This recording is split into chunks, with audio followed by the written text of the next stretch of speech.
Welcome to Allegedly Higher, where humor, insight, and passion collide with higher education. Hosted by Dr. Aaron and Dr. Candace. Join them as they dive into headlines, interview leaders, and challenge norms. From dismantling systems to championing equity, this podcast is your go-to for transforming the ivory tower. Let's get into it.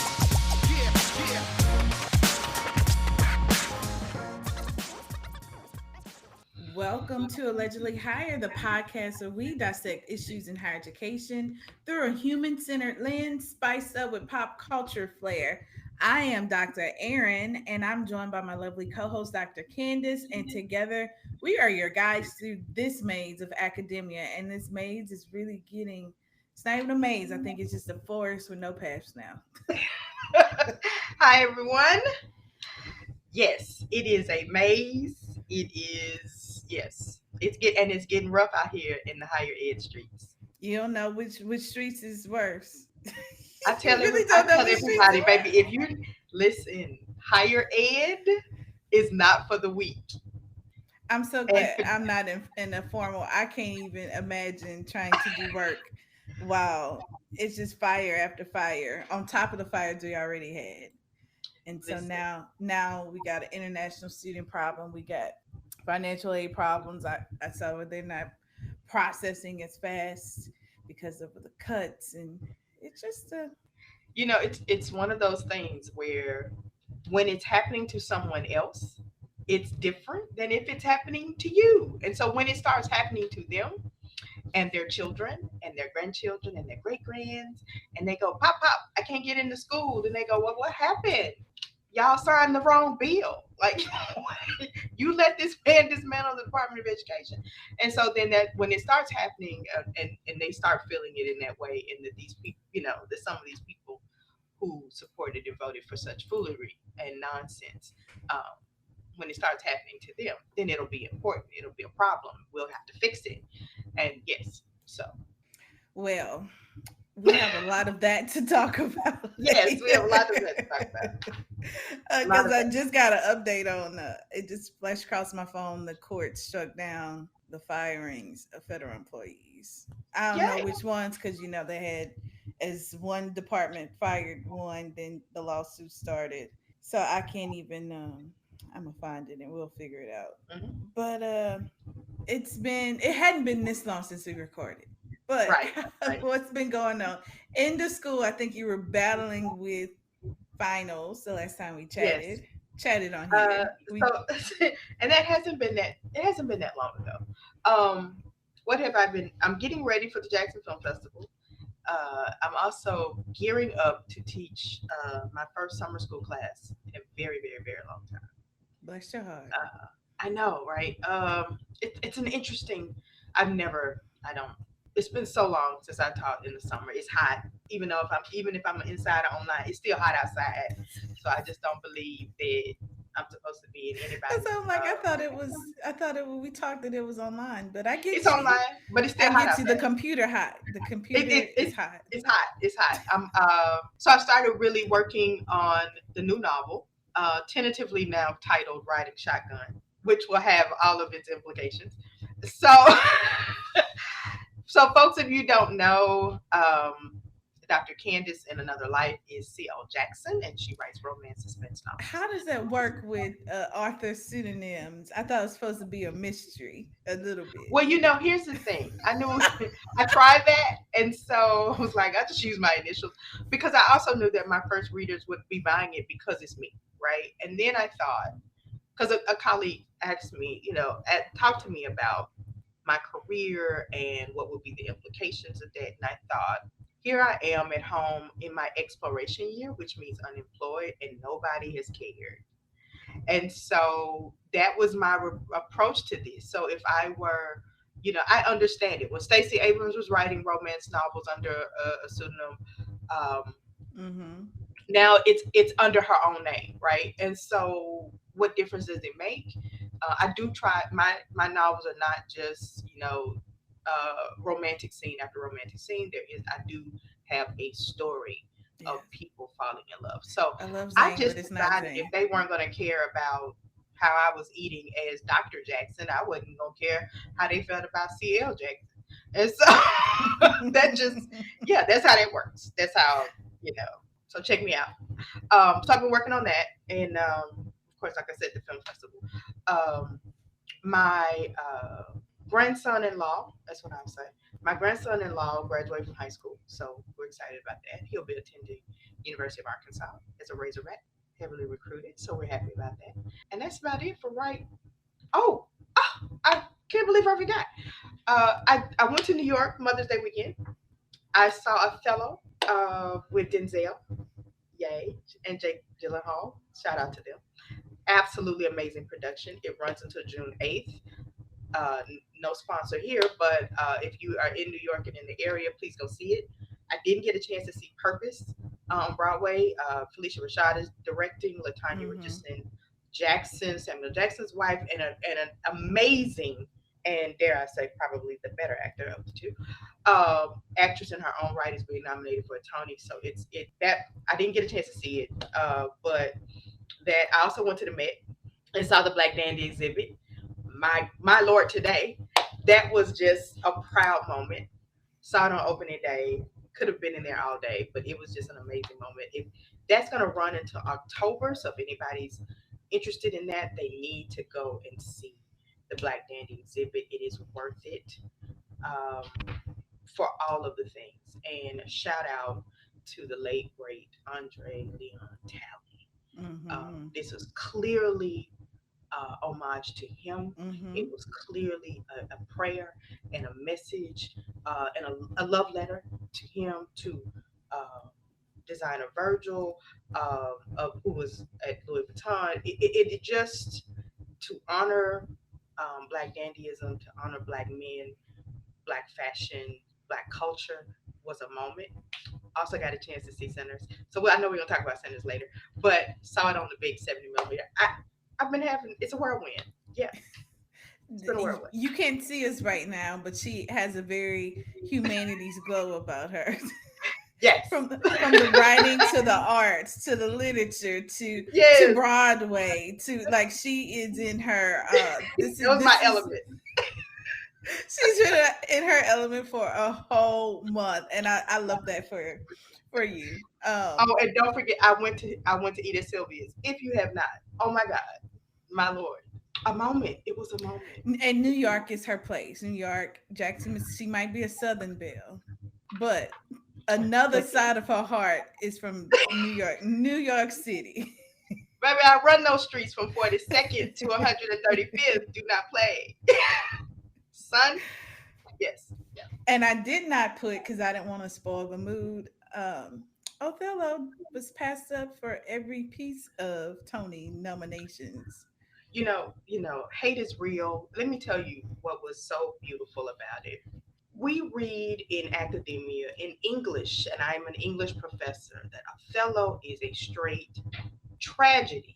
But what you miss from reading it strictly on the page without really hearing the inflection, without really seeing facial expressions of actors, that there's so much comedy and one-liners in the performance of it.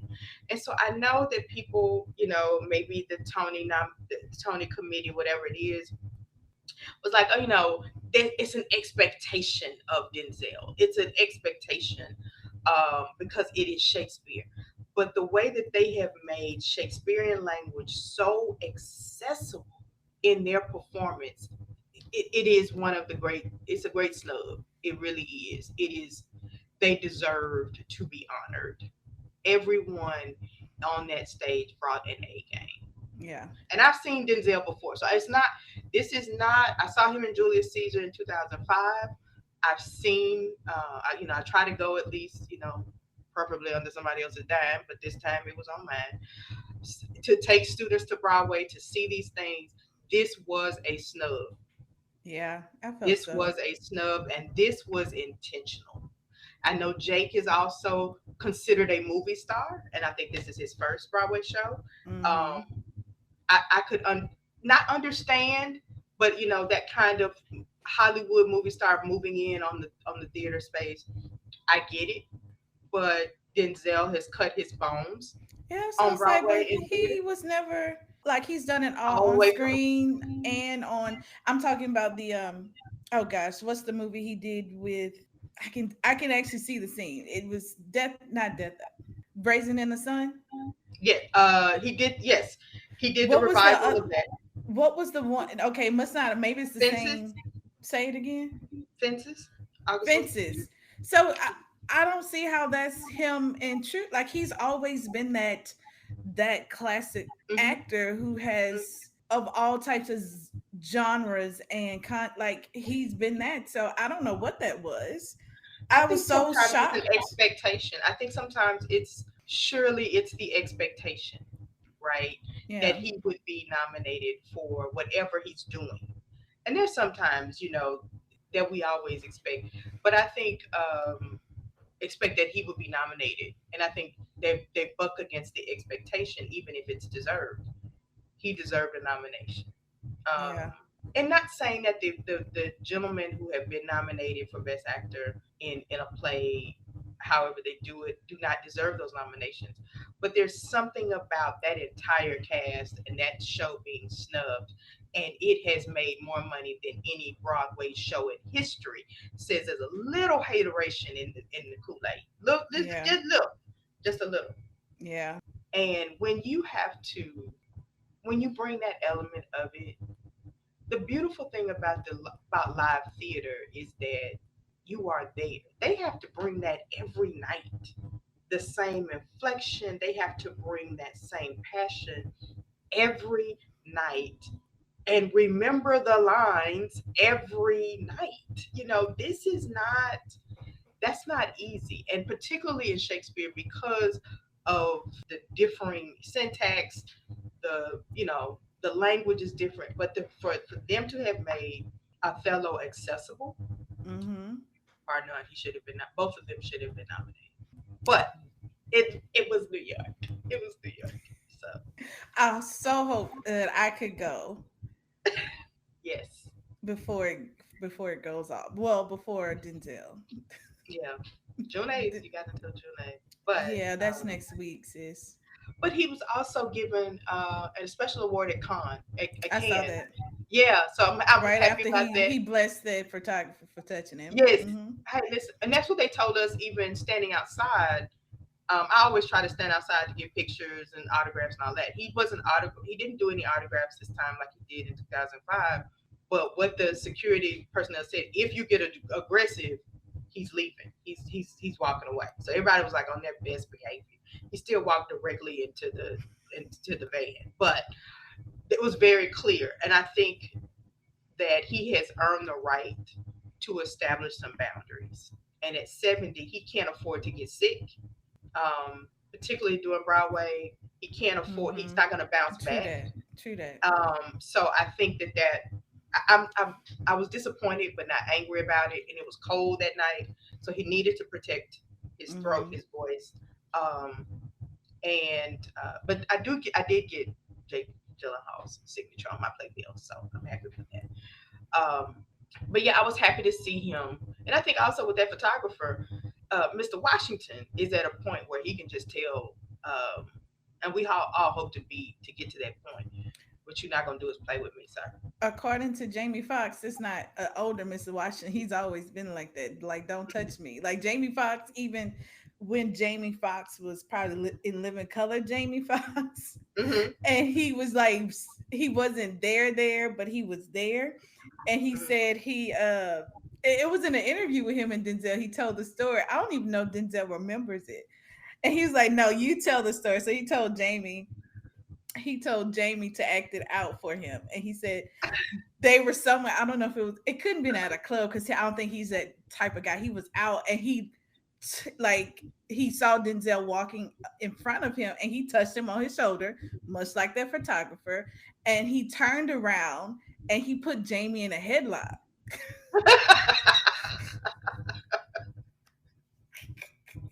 And he was like, "Don't you like ever like walk up on me?" Like I don't So no, this is not elderly Denzel. This is just They- Denzel. but it's coming out more and more, and I think he feels free enough to do that, and that's what I love about it. Like you feel free enough. And Poe ASAP was like, I tried to hold you back. You got it. He was trying. ASAP was trying to calm him down. He, hands Hey, up. hands up. I'm And excited for this new film I with am. Spike. I'm really excited. I love it. We getting some good stuff in all the turmoil that's going on in the world Yeah, yeah, between sinners yes, and this spike coming out. Like we are getting some really really good classical be here forever new yes, jack swing yeah, new yeah. jacks like all of that ease by you type of a feeling, Right, and right. I It's love it for them. it's unapologetic culture, Hmm. unapologetic Black culture, and I'm here for it. Yeah, Down from personality to the work. It's great. yeah, yeah. So I was sitting here while you were catching up, like, what the heck did I do all month? I still don't know. I know what's twiddling my thumbs. I don't know. you've been on your grind. You've been working, working, working. You've been on What your have I grind. done? No, no, literally, that's like, well, what have I produced? But, um, so for in this particular vein of higher education, I don't know if you talked about it last time, but maybe it was right after, but I did a talk for a trio graduation here Yes, love it. in Baton Rouge, and with all the it's an independent trio program, so they had a high school graduates from Overbound. Yeah, there was Overbound program. And so I just enjoyed it. I enjoyed it.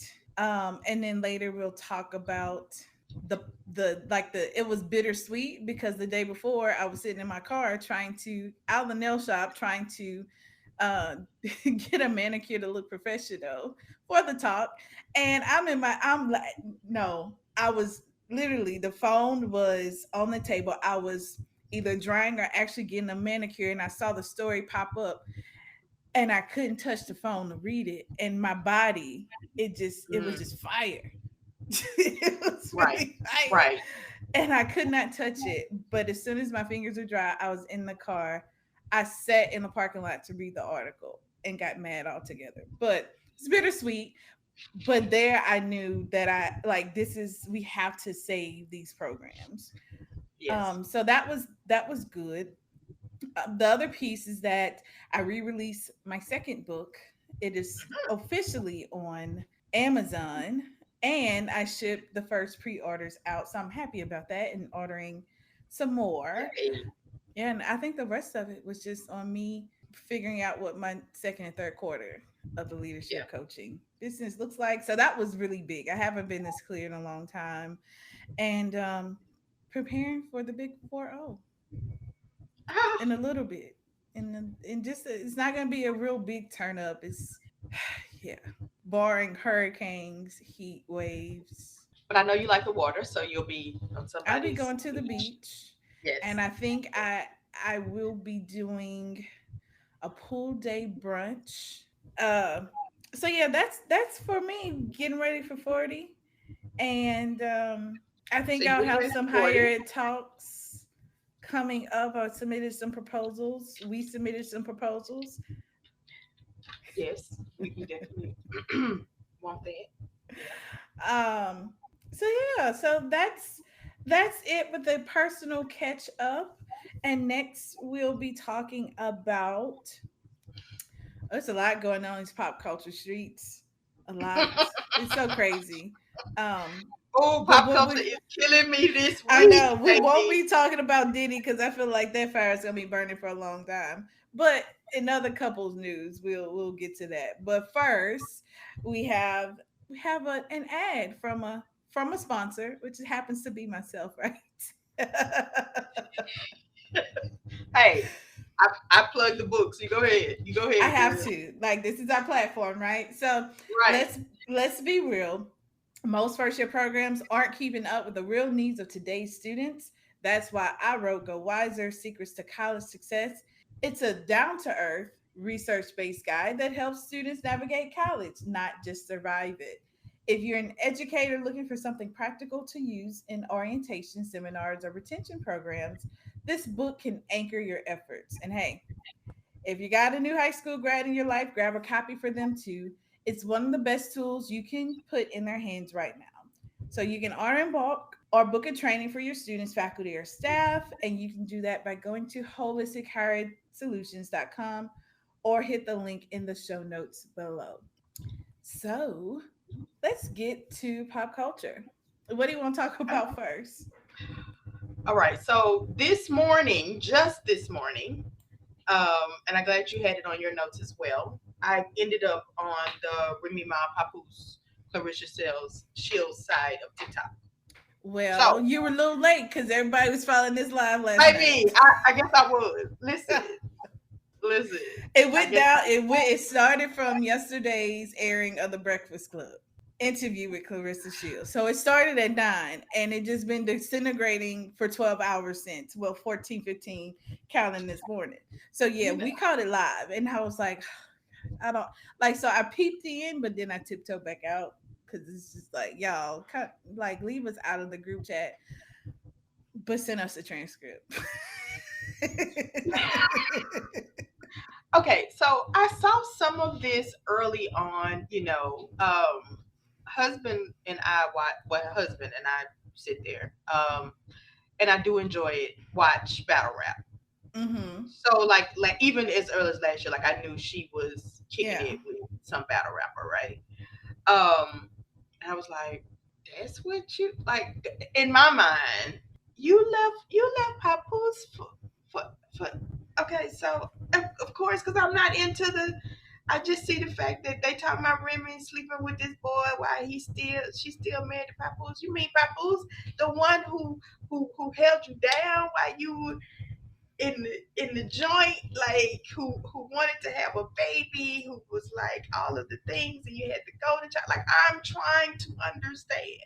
So tell me what the heck, what's going on?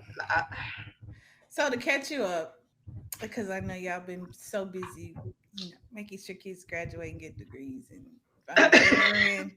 I try. I have some time on my hands. So you won't waste your time. I will waste mine.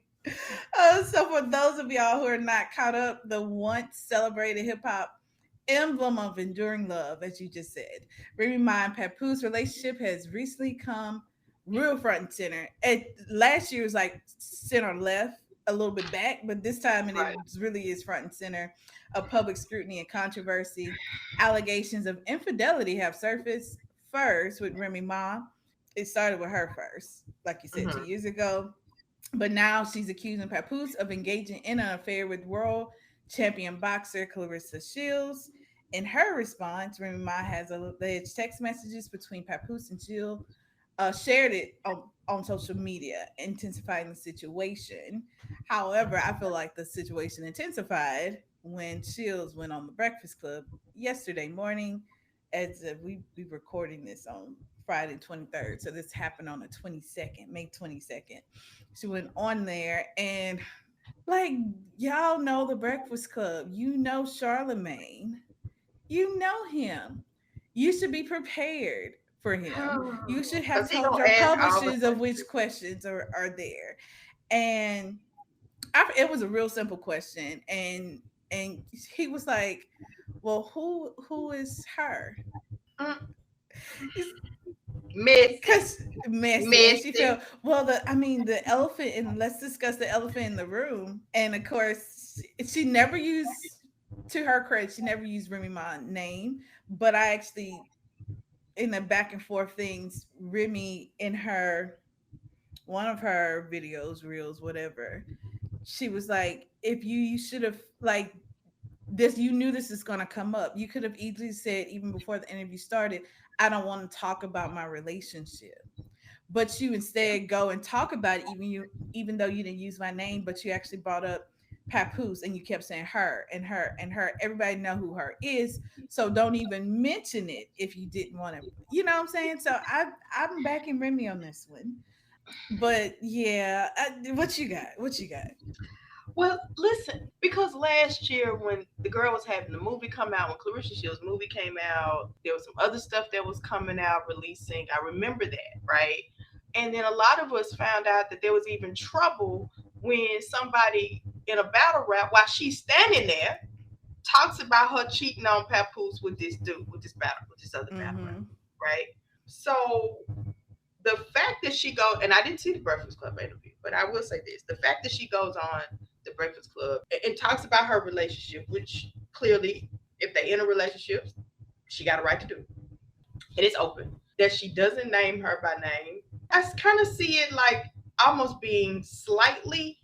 It depends on how she said her. If she, I didn't hear it, but if she said her like a hug, you know what I mean, right? Yeah, it wasn't. It was more like, well, he had got a situation he got to clear up. I mean, that takes a long time to clear up, and I think Right, though it was just like what she said. Remy Ma was like, "That's all lies. I've asked for a divorce. The papers were signed last year." Papoose comes out an hour after the Breakfast Club airs, or a few hours after Remy Ma said that, and said, "Oh, look at the. I didn't know how easy it was to file." And she was like, "Quit playing in my face. Look at the well, date. The date said May 22nd that you went down to the courthouse and filed." So all of the things that Clarissa is repeating his lies, and I feel like she shouldn't even have said any of that. Just keep it on you. We've and had that's, I get examples of that. this. But when you're in that space, I think, and again, we also have to. And one thing I did see one of Remy Ma's videos this morning, where she says, you're 30 years old and you're repeating, yeah, you're repeating the lies, right? That he has told her.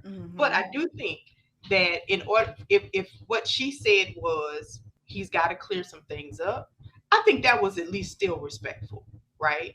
I'm in a Mm-hmm. situation, he's in a situation, let's clear it up and let's kind of move on. But you also know you're on the Breakfast Club with Charlamagne, so it's gonna keep going and going and going because that's what Charlamagne the God does. Shout out to you, Charlamagne, but that's what you do. And and That's having his job to do it. right, and that's his job, and you know that going in, right? Um, I think what we have to recognize, and she is, I was just having this conversation with my bestie Victoria, and at 30, when we thought 30 was adult, and now I go back and look and I go, 30 is not. I mean, it's an adult, and there are married at 30s, there are mothers at 30, of course, and even younger. But when I think about my like 30 and as I am at 50 now, half a hundred, like 30 is still like, mm, you're still Mm-hmm. figuring it out, right? And so, and Papoose does not look 47. I'm just gonna throw that out there. No, he doesn't. He's Um, always had by a the time he very gets through his yeah. divorce, he probably gonna look 47.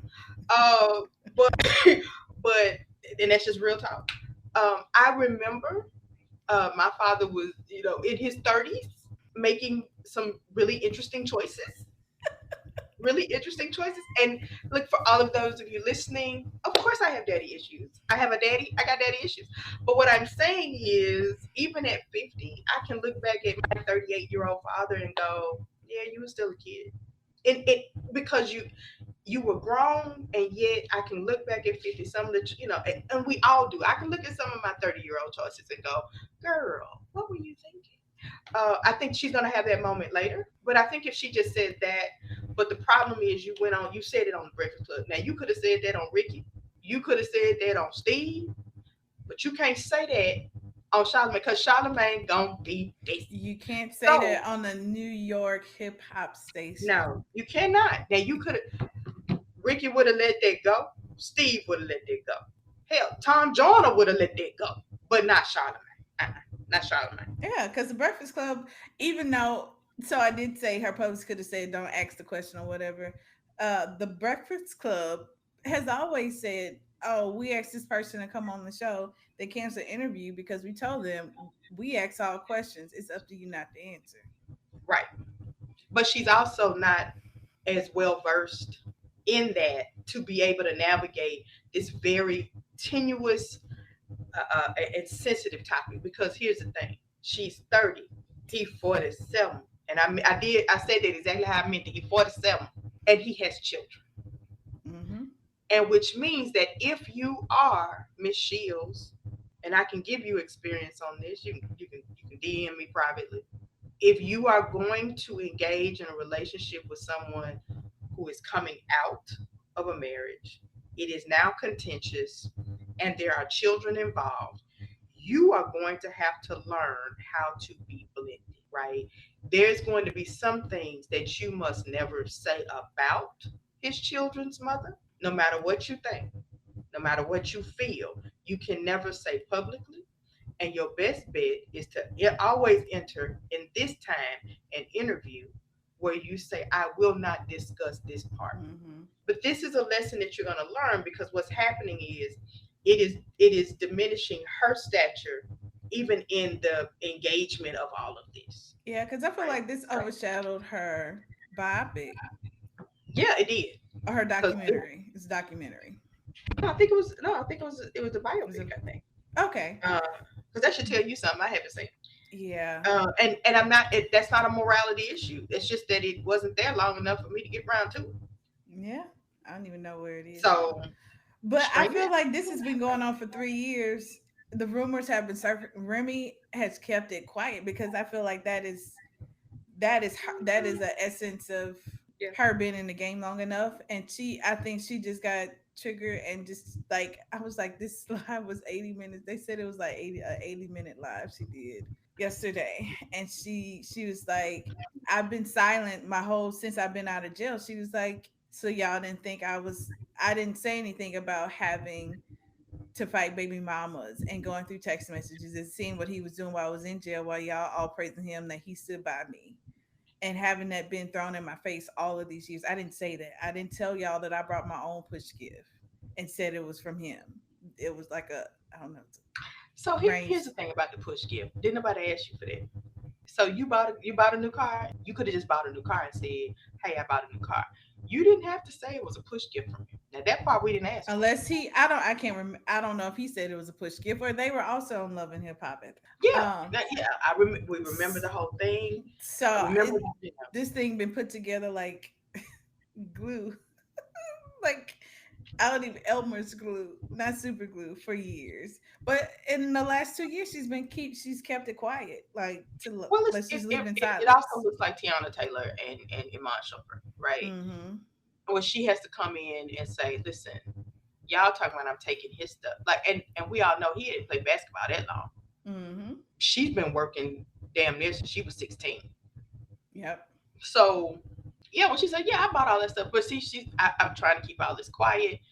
I think when you have the same instance where she feels compelled to come back and she says, "I don't feel safe. Your fans are coming out." This is still the mother of his child. In a blended family as I am, the one thing that I can always appreciate is that my husband and our daughter's mother can have a drink. They can go to dinner. They can discuss their child. They can discuss our grandson. They can discuss the great grands. Like I need to have that kind of peace and harmony. Yeah. Right. And I'm very proud that it is hard work. It's hard work. It is, but it's light work. But that didn't. But y'all had to grow into that. No, we did, and you had to. But you also because it was like 20s. You like you said, your 20s and 30s. You're not the adult. You're not an adult to your adult. You're right. And so when I hear Tiana say, I'm telling you that your fans are coming after me, I don't feel safe.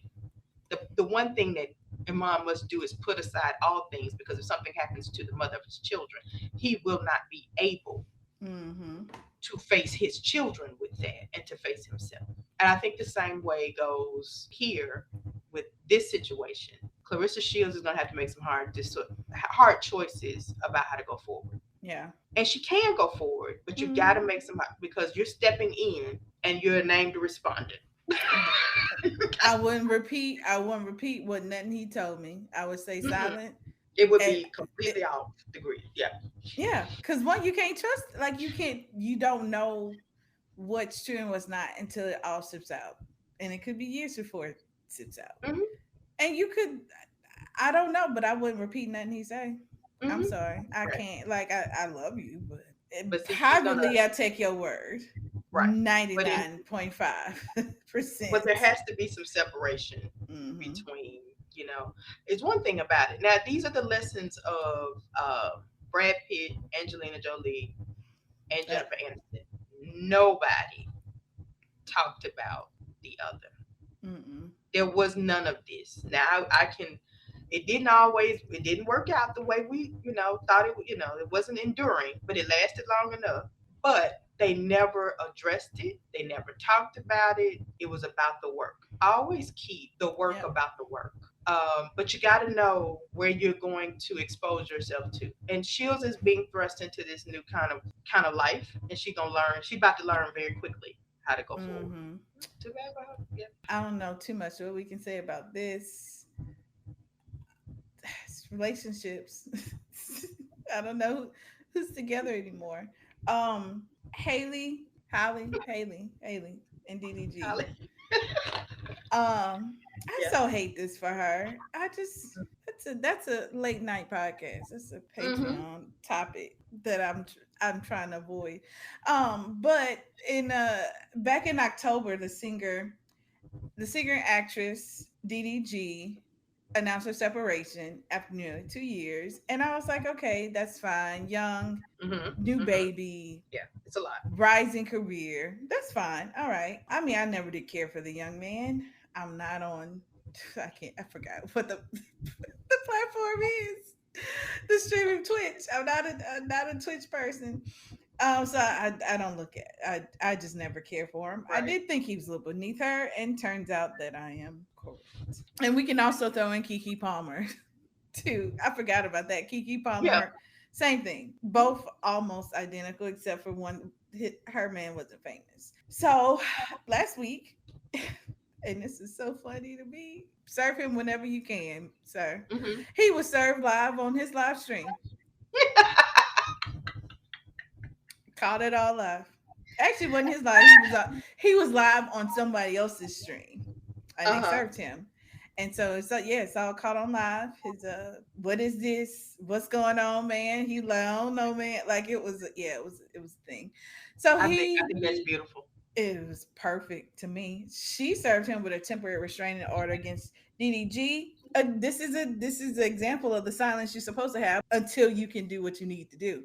Mm-hmm. She kept all of this hidden. She put it in the court document. She never went on her live to say it. She never put any pictures say, look what he did to me on Instagram when can't nobody do nothing. She put Mm-hmm. it all in the court documents, collected it, and got a temporary restraining order citing allegations of physical, verbal, emotional, and financial abuse during and after their relationship. She Yep. accused him of using his online platform to incite harassment against her. Of course, he said she lying and expressed frustration over limited access to their son and claims he feels more like a nanny than a father. So, in the same vein, Kiki Palmer, I don't know if you heard her confessions to Usher's confession song. I didn't hear all of it. It wasn't that long, but Mm-hmm. she talked about that whole situation between her and her son's father. Yeah. I I just, haven't heard the song, I but mean, it have wasn't you much. It was seen just some of really just the saying video? they weren't together when she was with Usher. In fact, it was like a time to get away. And so when she went on Instagram and tried to front like we were still together and I was disrespecting you. That was what I caught from the first verse. But Right. I really hate this for and I feel old, the young people. Cuz I just feel like things There's move a so moment. There's a quick. moment, right? There's a moment. Yeah. I think it's the same thing. If someone is hurting you, you need to tell someone. You need to tell somebody offline and handle it. I like the fact that we don't know anything until she can make her moves, And we right? still don't know. We We only still know don't know. this because somebody revealed it in the court. Well, he got served, but then of course, it wasn't sealed. I mean, it's okay. So let's go back to the infamous elevator episode, right? Mhm. Mhm. We don't know as a public that there's anything going on between Beyonce and Jay Z until Solange went flat off in the elevator. Okay? We don't Yep. know.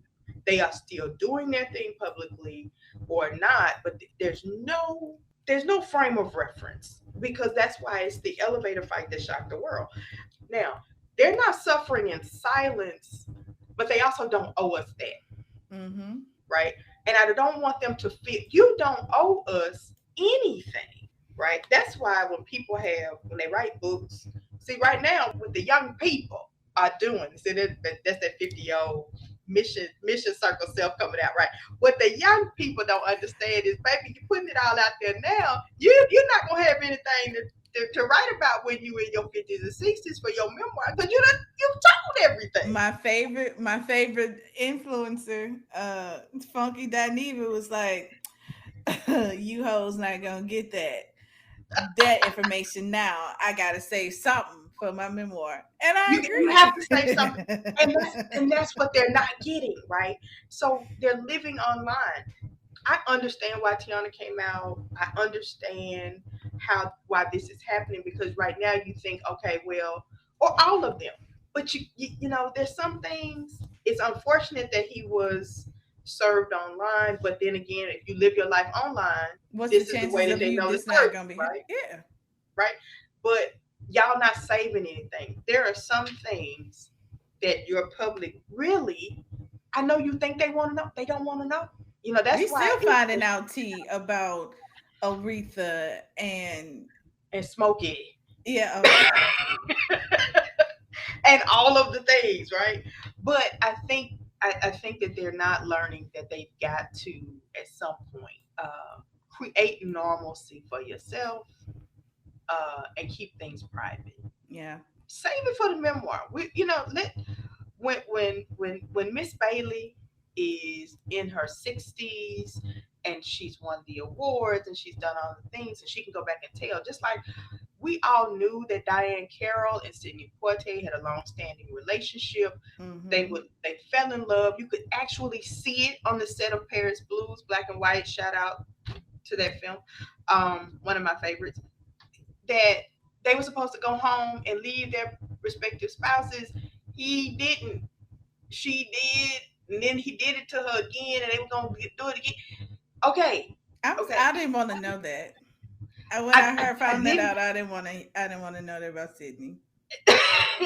Right. I really did. But the memoir, um, really to tell that story, and to talk about how upsetting that was, and to know that she went through that, but she went through that privately, Mm-hmm. not necessarily to protect him, but to protect herself, and that's just not. I think, but also great fodder for the memoir.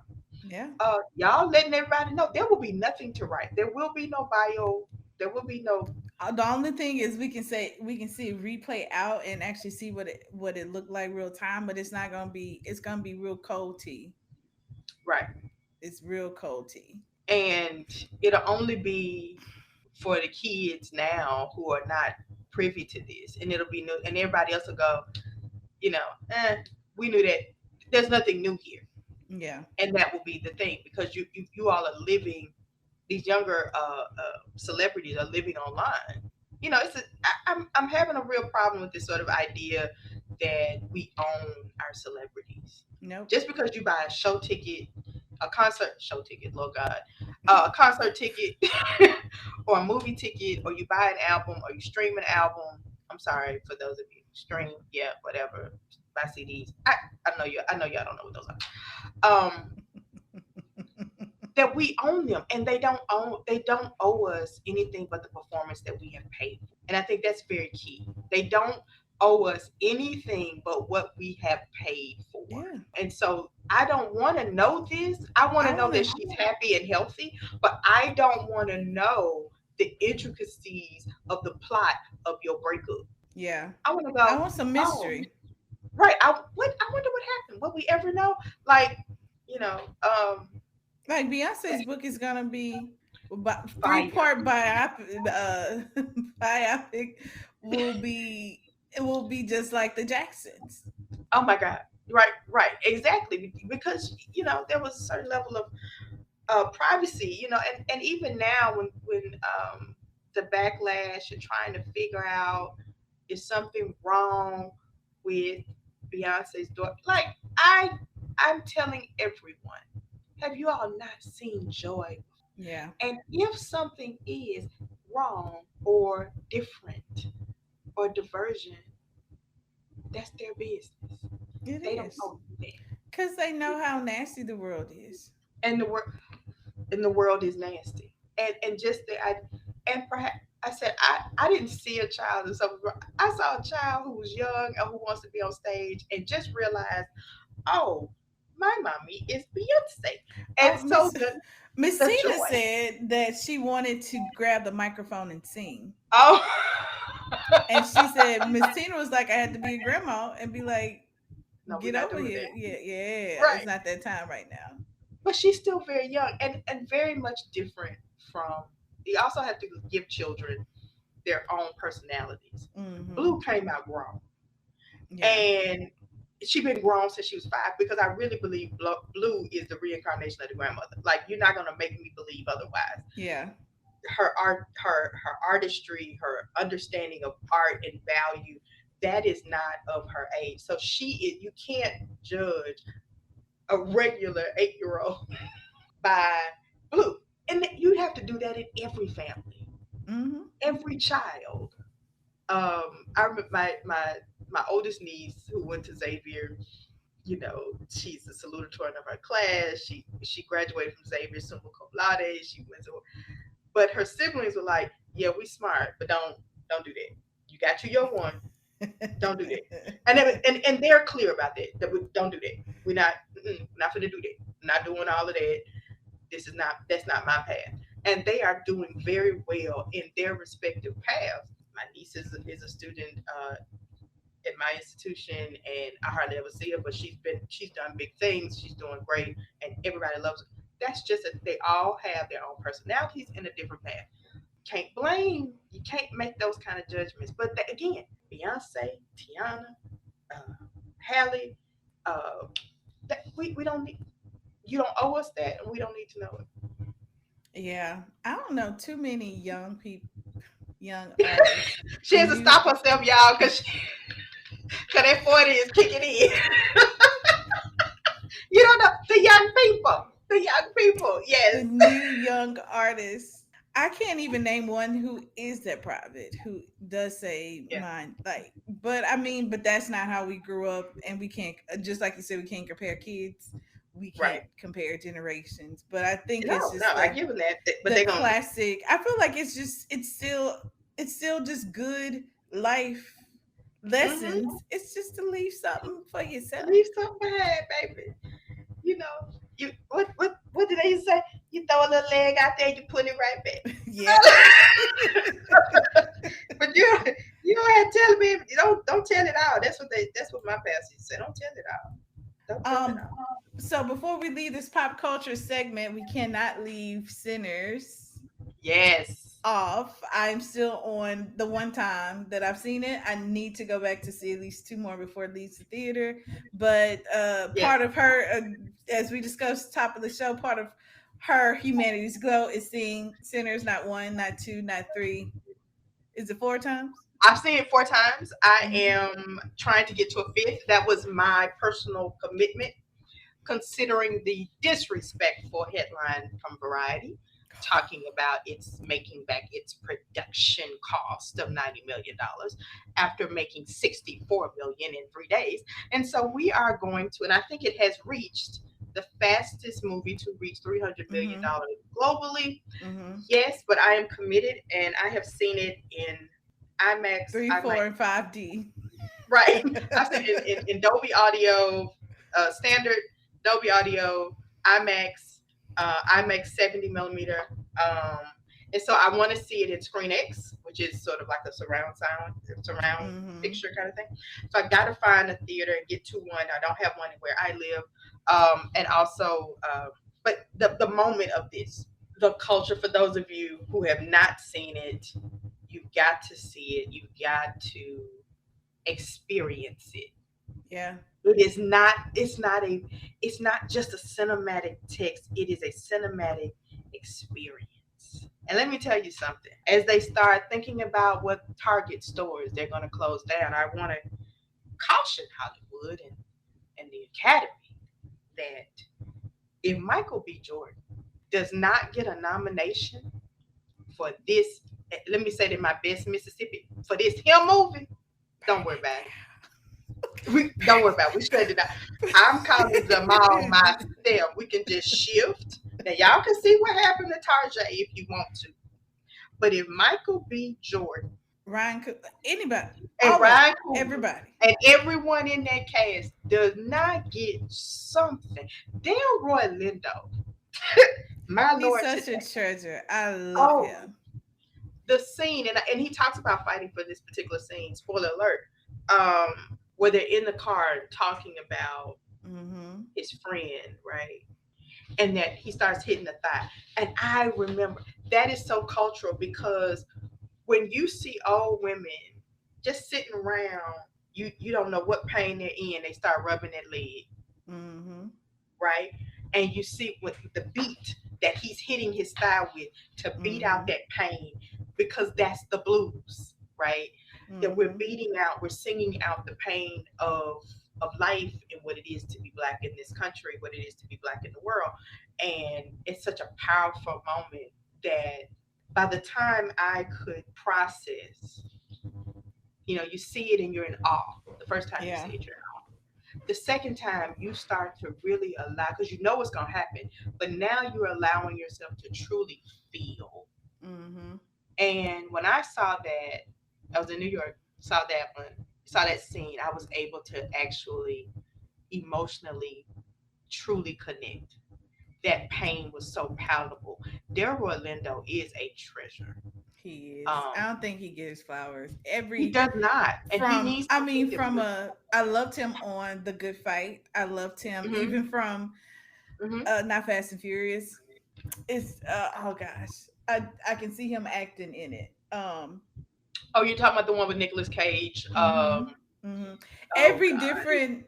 I know. Yeah. This one is of my favorite. My long-term, short-term recall is failing me. The playing West Indian Archie in Malcolm X, Lackawanna Blues, the HBO film. Halle Berry produced that, based on a one-man play by Ruben Santiago Hudson, and he plays a man with no arm, but who's lost one of his arms. And there's something as he's talking about how he ended up in this rooming house that is just so personable and still based in, like, he's running, in the protective Black masculinity and maleness that is also very soft. Yeah. And so he deserved everyone associated. Miles can't, like, oh my God, 20 years old. He's not supposed learn how to play the guitar for this role. Not supposed to. His voice. Be there. Oh my God.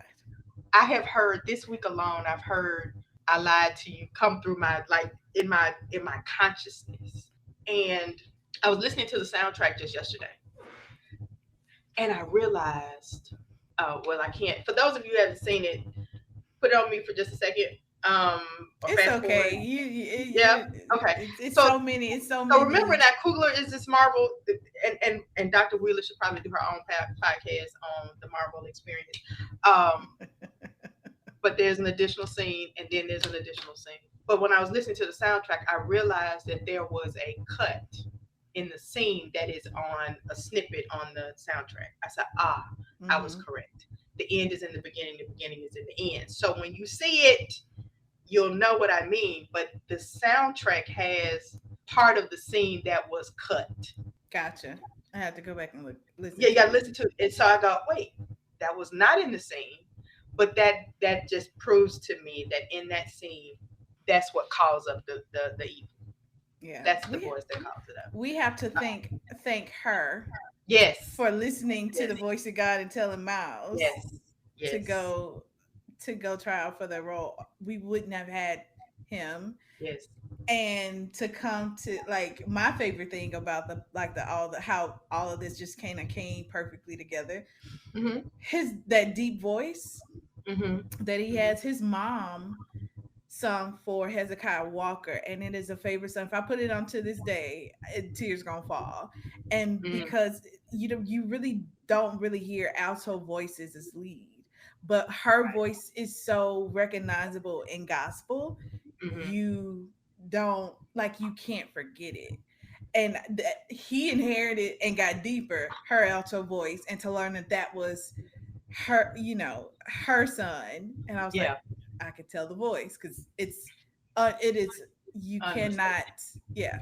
So I thank God for her for putting that up. His first feature film, he sung background for her Hmm. for, since he's been in an industry, had I not saw a clip of acted. him as a lead. He was leading like a children's choir, and it was still he was still his voice. Yeah, he sounds like a But 60-year-old man. right. But I think her as a prodigy herself could recognize the prodigy in him. True. Yeah. And but this is also about how you can promote, connect, elevate Without competing. without competition. It is Sinners is going to give us more. I love the fact that people are talking about their grandparents and heritage, and it takes me to a quote in Ralph Ellison's Invisible Man, um, and he says, "I am ashamed for having at once been ashamed." Hmm.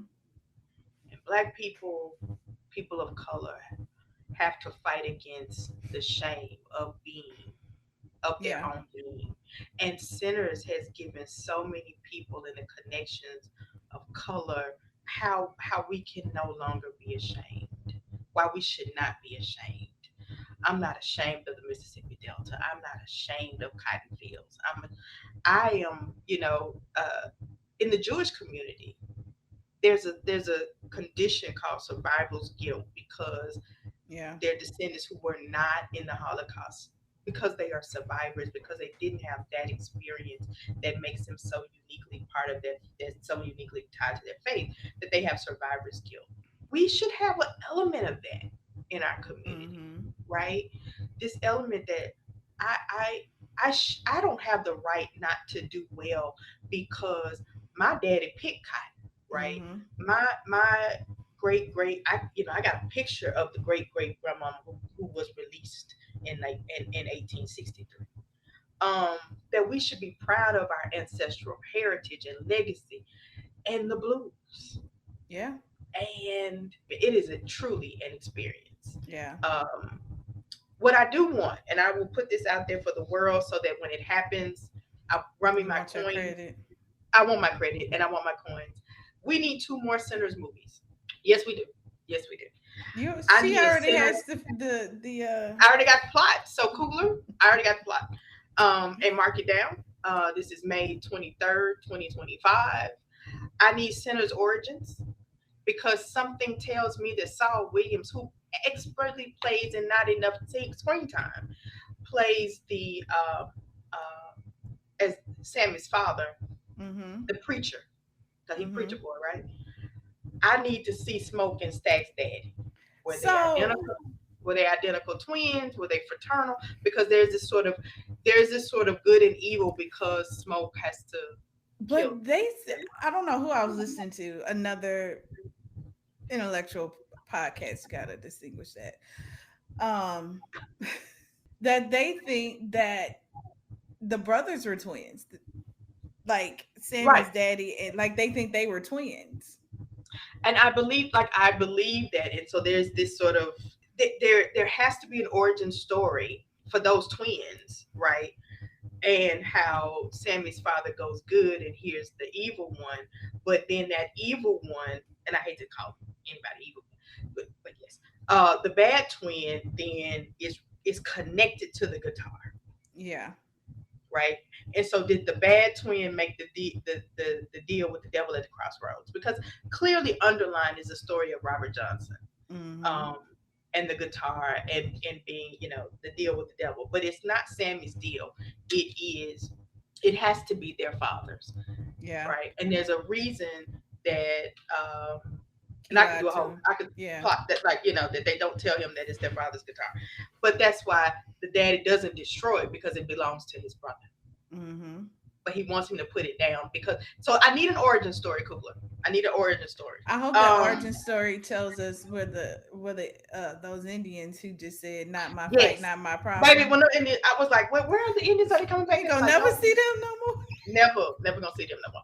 I love the fact that they I'm sorry, he brought in Native Americans, the, natives, the natives. Sorry, but Choctaw, they were Choctaw. yeah. And the Chinese element of having not only Mm-hmm. segregation but having two stores, because there's a large population of the Chinese in the Mississippi Delta. So the research and the historical accuracy that was brought Mm-hmm. into this film so seamlessly is art in itself. Yeah. Um, so the second film that we need is also centers Chicago. Mm-hmm. Okay, I'm more. because I want that one more. we got to fit. So the only way for them to have robbed both sides is to have been the same person. And so I want to see that at play. So that way that again we get another great performance from Michael B. Jordan. But we need to see that part and all of the history that would come into Chicago during that time, especially as they mentioned Capone. So you've Mm-hmm. got St. Mm-hmm. Valentine's Day Massacre, you've got all of those historical events, and that I think um, then that will create that's the universe. That is what it is. We but we've got to have we've got to have those two prequels to really round this out and to tell a full Mm-hmm. I story. also like to know where the Irish where they came from before they hit here. Yeah, I mean that's going to bring all of that in because there are a lot Mm-hmm. of Irish who have settled in the South. Now, one of my favorite films. I know it doesn't make sense, but it is what it is. Gone with the Wind. Um, Scarlett O'Hara, and I love it for Hattie McDaniel. Trust me, right? I know exactly what I'm doing. Um, but Scarlett O'Hara is Irish Mm-hmm. because when the Irish flee Ireland, because they're not considered white until much later, um, they settle in the South, a lot of them, because first of all, they were also indentured servants, and that's how they worked their Yeah. way through, right, as overseers. But the land was so important because the land was stolen, and Mm-hmm. the lead vampire, who is Irish, kind of hints at that as well. Mm-hmm. So I think that if we can kind of get Coogler to give us two more, but definitely the origin, and Yeah. definitely Chicago. But I think all of that is going to be important because Smoke and Stack robbed the Italians and the Irish, and it's Irish people. So there's some things that can be done there. Hopefully, it's Yeah. already in the works. But if he happens to hear this or tag him in this when we post this episode, yeah, just run me my coin just a little bit. I just need a little bit, pay off the house, and I'm good. And I'll make then you the I historical would love it. researcher. Man, listen, I will be a PA on set just to be on set. Okay, I'll be a PA. I'll be a PA. And here's the other thing. Michael B. Jordan. I have followed that young man's Eh, career, he- right, yeah. since he was on the wire, Oh my gosh. and it's. I feel about Michael B. Jordan the same way I feel about John David Washington. Mm-hmm. Now, Um, now, dare not call him a young man. He. no, I, you have to see her credit, right? But, I but can't I have the daddy, but that one is just made right just for me. but that's the thing. It's like being so proud of people I've never met Yeah. because I've seen him grow as an actor. I've seen him do the work and put the Mature work and in. think outside the box because he could Yes. have just been a Hollywood playboy, but I forgot which movie it was where he had that significant come up and he was still living at home with his parents. He took that Yeah. money and created his own media company. I forget which movie we know. The Fahrenheit movie from the books, them burning the books. Mhm. I Mhm. think that was his first independent project that he financed himself. Yeah. Yeah. And so to see him both grow in front and behind the camera to master and conquer Hollywood, connect with there's only so many, I can't name, there's only some pairs who are like just meant to be together Right. Right. and just they work. It just works. Well, Like, I saw an interview with Spike, and they're trying to pit Coogler and Michael B. Jordan against Spike and Denzel as a parent. He was Yeah. like, "No, we're gonna squash this right now. We're gonna squash this right now, man. We so happy. This is not what this is about, right?" And that's a pairing. Why do people do that? Just trying to be messy, like. And we found this, and I'll take it back to like the academic angle. When I have worked well with Black women, it has been a problem for me. Hmm. It has been, you let her do whatever, or you do whatever they say. Even when I have been in a number two spot, or I have been in the number one spot. If I worked well with Black women, they would try their level best to destroy it, and yet you still want the work done, Yeah. right? I know when to be a number two. I know how to be a number one. But just even that, it had when we worked together, it was always a problem. Yeah. And I was like, I don't have to worry about what she does. She lets me know she loves, she manages up, and I know it's going to be done with integrity, mm, and fidelity, and all of the things, I did because my she has a fiduciary fiduciary. responsibility. But that's always been a problem, and I don't want to see them pit these two, as if there can only be one Black uh, Power director couple. actor Yeah. combo, right? Yeah. So no, we're gonna do the same thing. Hopefully, we can do the same thing for Spike that we have done for Sinners. But Sinners is a moment. It is a cultural moment, and it is an instant classic. And you cannot take that away from them. I just need them. I Yeah. just need those two extra movies. Yeah. Yeah. And your coins. Yes. Right out the treatment and copyright may come by for you while we while we talking about black love and Yeah. Right. Give him. I sent it to her personally. let's hop to some higher ed stuff. It's been a lot going on this week. We're Yeah. gonna see if we can narrow it down and then we'll talk about uh I mean there's always time for the ongoing fires. Yes. There's a lot of ongoing burning fires. But start with some happy good news. Yay.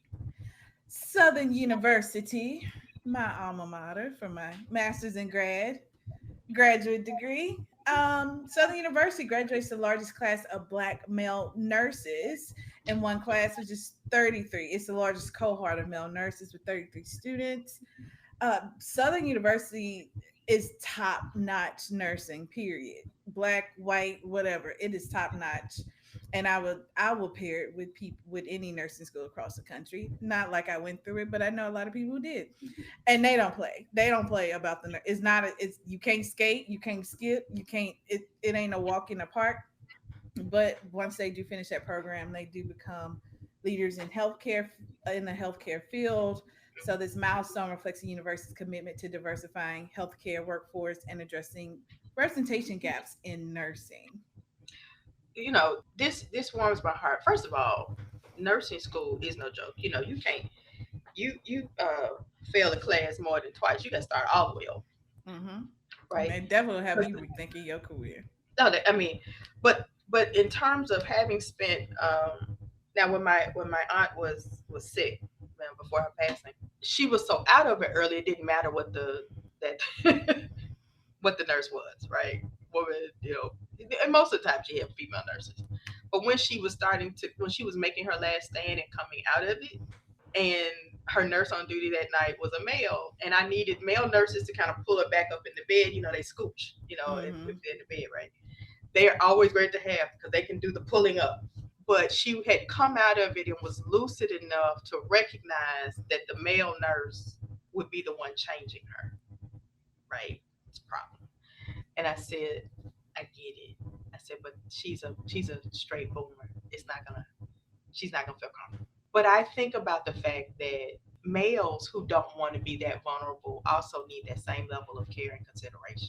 Yeah. And diversifying and having Black male nurses, um, as well, is, for I think about it, when my father was in the hospital recently, and needed a nurse. Um, that's an important representation. It's like having Black doctors. It's like just even having someone to see you on your full cultural self, Mm-hmm. and to understand what even this was at least 20 years ago. I think it was like one of the early seasons of maybe ER or Grey's Anatomy. It was one hospital show. And this guy he's white doctor, young white doctor, has this black little girl patient, and he was like, or he had a black patient, and it's like something's happening with her skin. It's very gray, and so we're gonna run some tests. And the black nurse comes over, and she's like, It's just ash. "That baby just ashy. It just gonna put some lotion on it."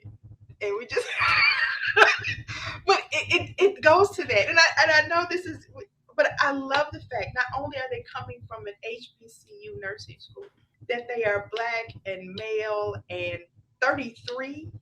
That's more than some nursing school classes. That like that number might seem low, but that's not low. No, it's not at low. all. I think that is In huge. one cohort. Yeah, so that means the cohort is even bigger. Yes. So to have 33 out of that cohort, that's impressive. Yeah. Yeah. That's impressive. But representation again is so key in so many ways and areas, and this is the first step to that, because our Yeah. black health is under attack. Yeah. Yeah. Speaking of representation, Savannah James, my BFF in my head. Hmm. Um, never met her. Yes. She's just so like she's so beautiful and like I just love her. And that discretion, that is a she took her cue from Beyonce and Jay-Z. Yeah. You're not Lip gonna get zip. about nothing. Mm-mm, Nothing. mm-mm. Yeah. Savannah James has launched a new skincare line, Reframe, and is collaborating with Howard University's College of Medicine to conduct a year-long clinical study on its core products.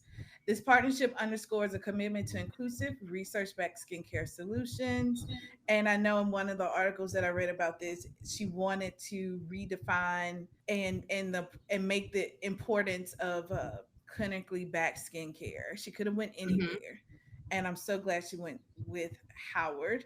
And I think I know Spelman is having that cosmetology, like clinical cosmetology program. I think we talked Hmm. about that on one of the episodes, but I love these new partnerships and new ideas, and Yeah. how we could like this is I think this is great.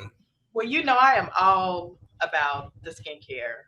So Oh, all I'm about excited. skincare and HBCU. So I know Peter Baby. Thomas Roth may Uh, have a may be challenged. yes.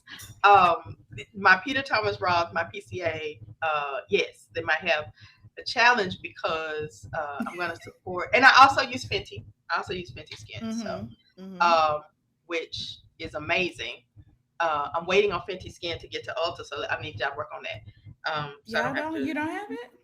We have Fenty Beauty, but we don't have the skincare yet. Skin, I gotcha, think the gotcha. exclusivity is still at Sephora, which Gotcha. I also shop and get points there as well. But I like to have all my points in one space. Um, that's the bougie in me, y'all. I'm a Ulta. I'm I'm a Ulta She platinum. probably I mean, they whatever it is. probably valet her car for her. Listen, when I get there and they go, "Hey, Dr. Jackson," that's a real problem. And the last time I was there, she was like, "Put it in the bag." I was like, "We don't put it in a bag, baby. That's a dead giveaway in my house. That orange bag, y'all need to come up with something that's less, At least it can all fit in your purse. You just go straight to the right, bathroom, put it in right." the cabinet. But this understanding because of partnering with Howard is intentional, right? It's about Black intelligentsia. It's about Black medicine. It is about making sure, because Black dermatology in itself, we only have one, maybe two in the state of Mississippi. We have she's not a dermatologist, but her level of expertise and experience, she's a PA. Mm-hmm. She Mm-hmm. makes her own cream. If you Okay. and people travel, I remember my lots is living in Mississippi. Travel to Baton Rouge just for appointment with her. She has her own terrace cream that she makes up in the doctor's office. Wow, I love it. So I don't even know. I don't even think we have. Like I said, she's a PA, but Yeah. I don't. There's not too many black mm-mm, here. And My I and mom, I, everybody goes to her. I think there's this idea that Black folks don't need skincare, they don't need sunscreen, all of that, and a moisture like. but to know that this is an intentional partnership with Howard and Howard Medicine and Howard Dermatology, I'm sure, to deal with the issues of eczema with our in our community. Mm-hmm.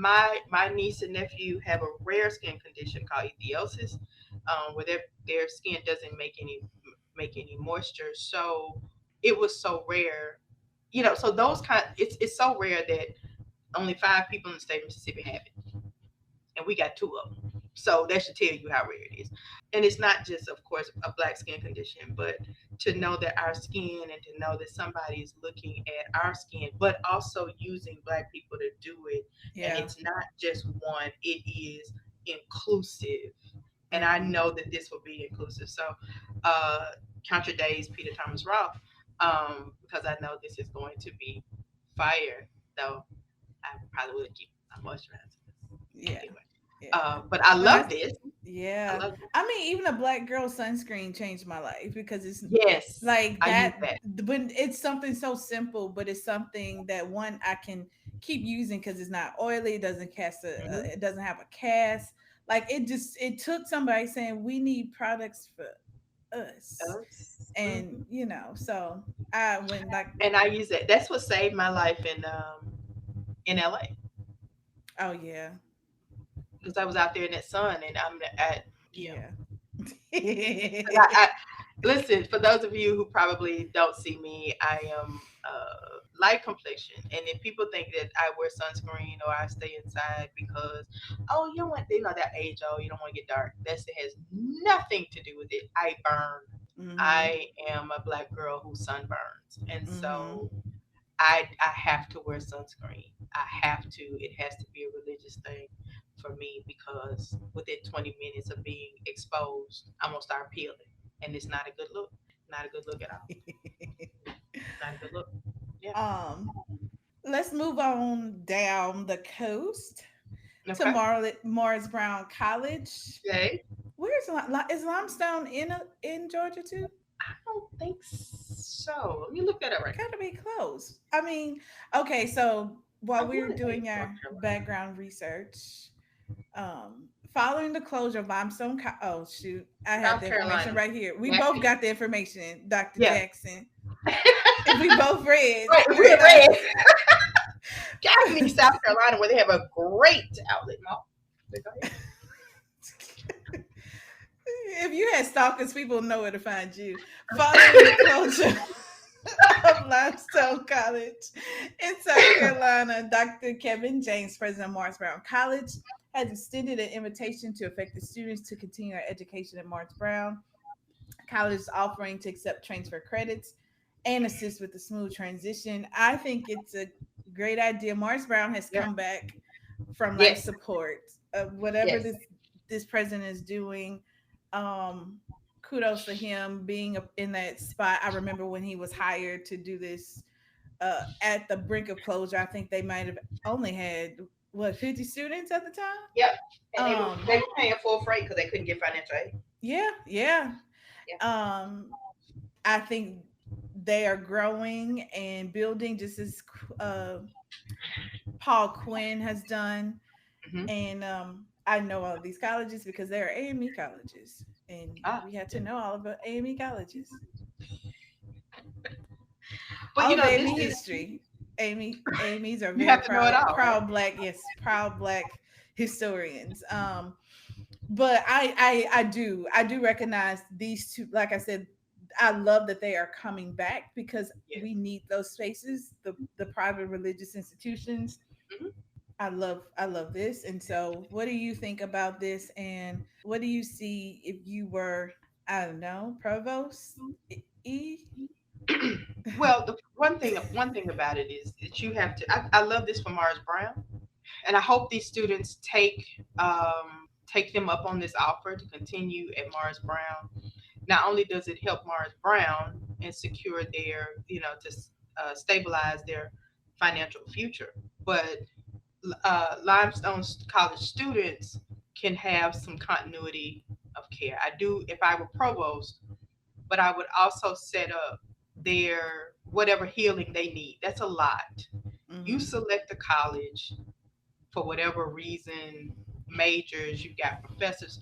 Now, then with this, to also make sure though that I have capacity Mm-hmm. for these students, right? So it's not just about getting your money up, right? It's not about just taking their tuition dollars and making da da da. Do I have enough faculty to Yeah. cover the influx, right? And do You I have a need to scale up plan. extend, right? I need to extend to some of these limestone college professors if I need to build capacity. Because if I'm only operating off of if I'm only operating off of 3 faculty members in the English department, but I've taken on an additional 100 freshmen, I need to, Yeah. you know what I mean? I gotta build Yeah. capacity. I definitely would.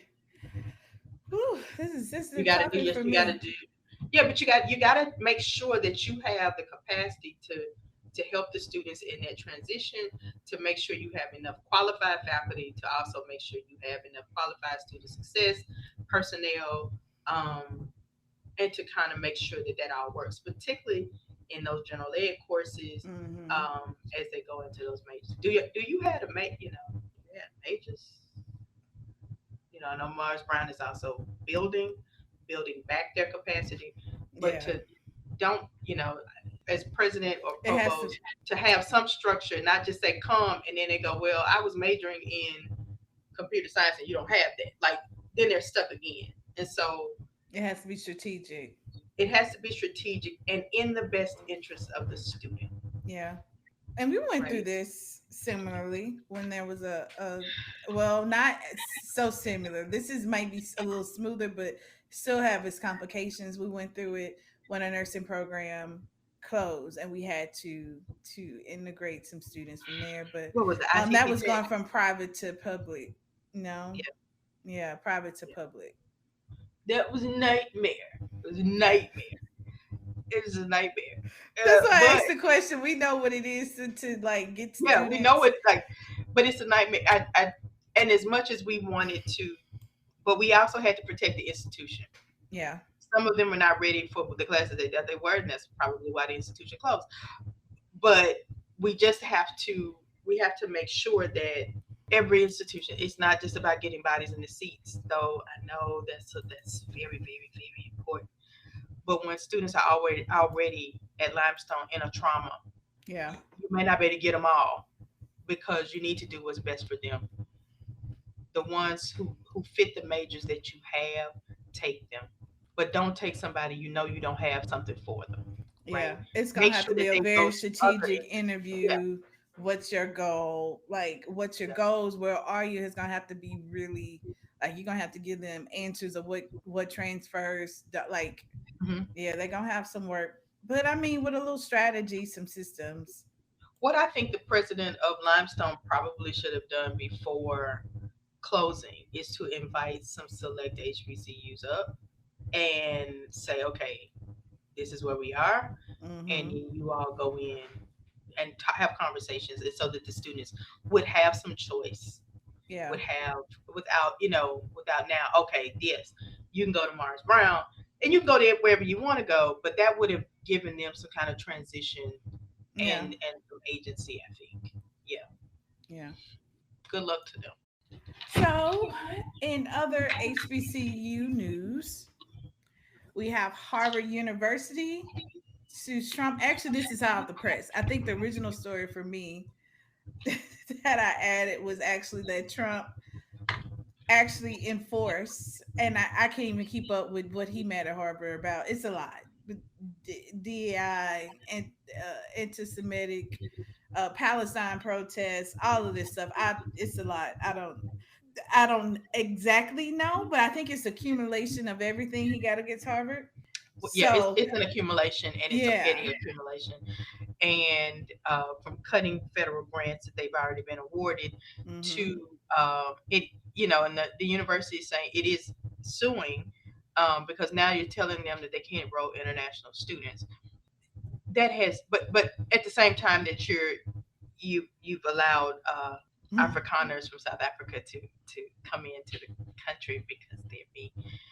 I mean, it's just at some point we have to accept that we've got we got 4 years of this foolishness. But international students pay full freight, Yeah. and they don't get financial aid. They pay more than American students. And if you're talking about 7,000 international students, whatever the administration has, it's so difficult. It's so mind boggling that a president is worried about whether or not international students have the ability to come and learn from an American university. Like, why is that even on your radar? It President with no is degree. retaliatory. A It president is, with no degree. oh God, right. But I find it also interesting in the way in which they vilified the first Black woman president, Mm-hmm. and allowed that to happen, Mm-hmm. right? So it's a I sort thought of about that. double-edged sword that you sided with the Republicans to get rid of your first Black woman That was over president. the pro-Palestine protest, right? No, or So, was it? and then tried to say, and then said she plagiarized and some things Okay. like that, and so to diminish her, and now to have Trump turn again. He doesn't care anything about these protests. Let's just be very clear. He doesn't care anything about these protests. It's all he's all using it. He even brought up something about the Chinese Communist Party, and I was like, when? What what what's happening? So it is retaliatory, and but institutions and an institution like Harvard and all of the Ivies that have billions and billions and billions of dollars in their endowment are going to have to figure out how to make that work. How bad? And so I read that Harvard, when those grants started to get cut, that they were fundraising for the amounts to replace it.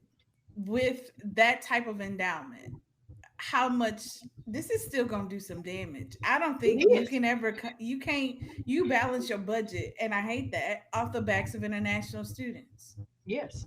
I don't care And how here's poor or and rich you here's the are. question I have for everyone that supported this foolishness in this administration. Is this your king? Is this your king? Because here's the thing. You paying international students who paying full freight to go to Harvard. You're dismantling Pell Grants and the Department of Education, right? It's gonna hit y'all a whole lot more than it's gonna hit everybody else. Yeah. And that's the crazy. And I love to. I knew smaller schools, and I mean, and even when we went to the FYE conference, we had a lot. When we were worried about the message that we want to talk about, and we think about our company, Holistic Higher Education, who we want to serve. Mm-hmm. When people were coming up to our table, still asking, we want to build not necessarily programs for diversity programs, but we want to Mm-hmm. serve everyone. Right. It was a small liberal private schools who still had autonomy. Of course, it was the Mhm. HBCUs. Right. I hope these institutions recognize that this is their moment. Yep.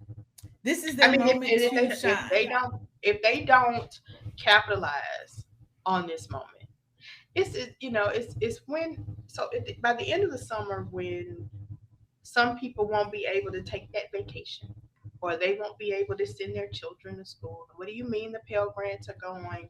I thought it was just for such. But see, international students don't get Pell Grants. They No, don't get federal funding. no, they not hurting y'all. They helping. So now your Right. tuition bill about to go up sky high Exactly. with no federal support. Sky high, sky high, sky high. So there's some implications not just for Harvard, and I think Mm-hmm. Harvard is also taking this stand for all institutions. But the issue remains is that you don't know you can't survive on just an American student population. You No, need those 7,000. the state R1 institutions, that's gonna Listen, hurt. and here's what I will tell you: as people are starting to look for leadership changes, and you better tap into your small private institutions that are tuition driven and leaders who know how to do good work without state appropriation. Or infiltration. Okay, I mean that has been my most of my career without a budget, right? But I find it interesting so that most of the people that are hired because they're at larger institutions because, oh, look, they've been able to do this and they can do this. Well, they get state appropriations for the budget. They're not trying to pay the light bill because the light bill is already paid, right? So Harvard and institutions now, they're going to always be able to pay the light bill. But I remember Sweetbriar closing. Mm-hmm. Well, when especially at the beginning of the talks about them closing, and they were closing because they had a 2 to 3 year downward trend in enrollment, but they're sitting on an endowment of like 89 million. Say what? And you closing, sitting on an endowment of 89 million.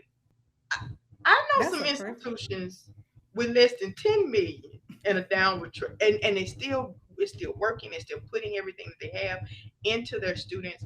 Most of them are HBCUs, PBIs, MSIs, minority serving institutions, predominantly black institutions, historically black institutions, all of the designations, all of those things, without like $89 million in endowment or 98 million, whatever it was, is unheard Some of, faith in them endowments. Just faith. right? Faith, hope.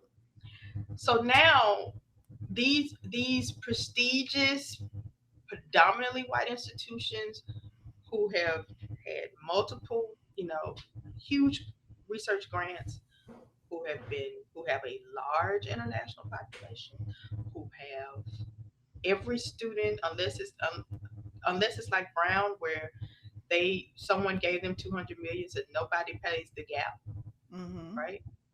And that is novel and unheard of. Unless they get something like that to cover, they're It's a still gonna be big gap. struggling. That is a It's a big. big gap. A Harvard Seven gap is very different.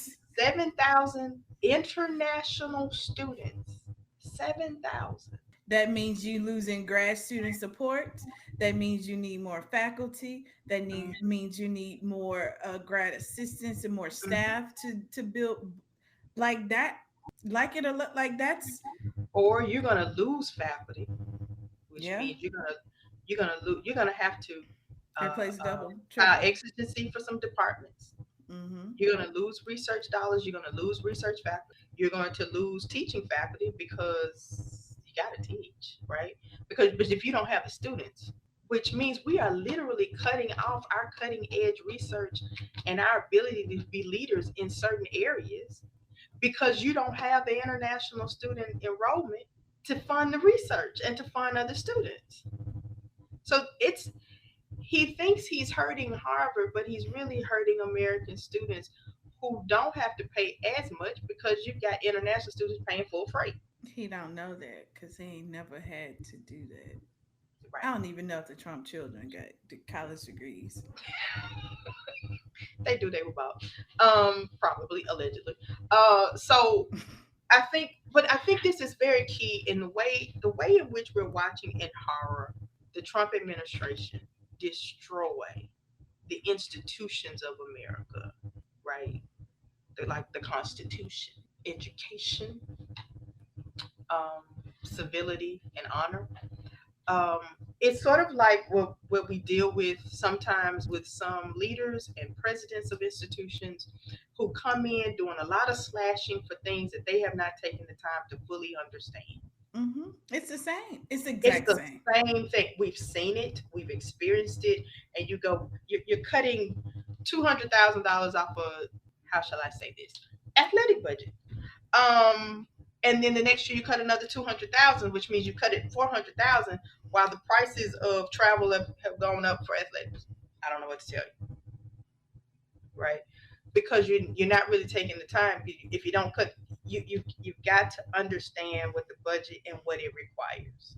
You've got to understand people and what they require. Like you can't come in slashing without understanding what they do because you don't know what they do. You don't know and haven't taken the time to figure it out. You're seeing it from an outside perspective, and this is what I'm going to do. I'm gonna cut. I'm gonna cut federal workers. I'm gonna cut da da da da. I'm gonna cut Pell, the whole department because the Department of Education because the states can do it. They can't do it without the federal We money. can't do it now with the federal money. What do you think? You just fired X number of people, thousands of people. You think the states got that much support to do like it? This doesn't make sense. And when things don't make sense to me, my brain just kind of melts. Mm-hmm. Like Bill Cosby say, melts and oozes out of the sides. Out of your side of your, but that's the when I think about the dismantling of the Department of Education, I think about students who are in special needs classes and who need special assistance. Mm-hmm. The states can't do it. They can't fund it. They don't. And half the time you got to force them to because they go, oh, well, that's just for one kid or maybe two kids. And that's But I got across to deal color with, lines and income. So right. that's like that's about to be some mess. But then you put somebody, and this is where, in terms of leadership, there's always a problem. Mm-hmm. You want me to answer to somebody Mm-hmm. who doesn't know the difference between AI and A1 steak sauce? Get out of my face. Well, I let's can't get. answer to it. I can't. I cannot. And this is just me, and maybe it's the Capricorn in me. But I can't answer to someone I cannot respect. No, I I can't think that's answer to just the. somebody It's who just is. the. I I I can't. I cannot. And so this is where we are. So you are trying to dismantle the Department of Ed. Who hurt you? What teacher hurt you so badly that you would want to destroy education for your own, just to say you can and you did? They're not destroying it. They're giving it to the states so they can handle it individually. Most of the people who voted in these for this administration live in the very states that can't afford to educate them, And we live in two of them. and we live in two of them. Right. And we get our state education is supplemented almost 50 to 60% from federal budget. So again, I ask, how we gonna do it? Let me put some numbers in Okay. it. That was our next. All of this is we were trying to decide what we're gonna do next, and we was like, it's all It's just all the same conversation. yeah, Hmm. yeah. It's just a slushy right now of and it's not delightful. So the as we talked about in the top of the show, the Department of Education cuts finally came through, and I feel like this is just a check. Oh, this is what I campaigned on, and I'll give it to him. He is doing exactly what he said he was gonna do, Hmm. but he knows it's not gonna work. He just doing exactly what he said he was gonna do. It's just like me saying, Right. I'm gonna put this remote right here to the right of me. I said I campaigned on it, and I did it. Yep. I don't care what happens after. I just said I did it. Now, maybe the people in the background who talked him into this platform, this proposal, they may care. But for him, I said I was going to shut down Department of Education. I, Oh, but I we can didn't say think I'm you shutting did down that. the. You I can say mean I'm shutting down the Target, the Target down the street. I have no power to do that. But I promised you, Kansas, I was going. I said what you I gonna shut it said. down? I'm Right. gonna shut. You gonna shut it down? So You gonna shut it down? he has always promised he was going to eliminate the need for Department of Education, $12 billion funding cut, with pales in comparison to every other, whether it's weapons, army, military, all the other stuff that's in the budget. 12 billion is a drop in the bucket. Right. Right. So trio programs are going 1.6 billion slash for low income first gen and disabled students and veterans. Federal work study 90 million cut from a $1.2 billion budget. SEOG, which is supplemental to Pell, the whole program cut entirely. That's 910 million. I would have thought it was more. I mean, it helped me with a little $1,000 here and there. Meant a lot to me on my when I got that on my fee bill. Okay. Um, Fund for improvement of post-secondary education. A lot of student success programs are on these grants because I've wrote for Mm-hmm. FIPSI before. Mm-hmm. Strengthen institutions. This is actually what melted my brain a little bit. Yesterday, the day before you did this, you say, "Oh yeah, HBCUs, we're doing a lot of great work for them." The day before that, you said you didn't care about diversity and diversity needs to die. And then now you're saying strengthen institutions program, which again is a lot of what student success programs, a lot in HBCUs. 112 million dollars eliminated, directly affecting funding for HBCUs and minority serving institutions. And that leads us to talk about, and what's gonna happen at Florida A&M? So I just want. I want. First of all, I want to wake up. Take me out the matrix. Take me out the matrix. the only hope that I give myself on this, in studying just transformation, changes, history, startups, business, and just looking at trends and patterns. The only hope that I have for this is let's survive the break and build it back better. We've already said before this happened, this took place, that higher education was on the brink of disaster. Now we are seeing where we are vulnerable Hmm. and we need to build it back better. We never should have built the budget on the backs of international students.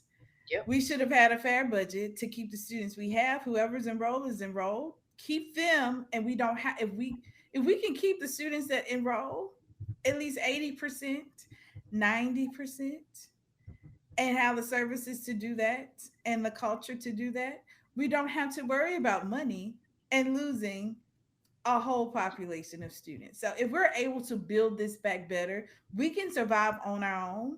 And any help we get from anybody else, we can attract private partnerships for real, because we're actually giving them students who could actually work on the first day. Hmm.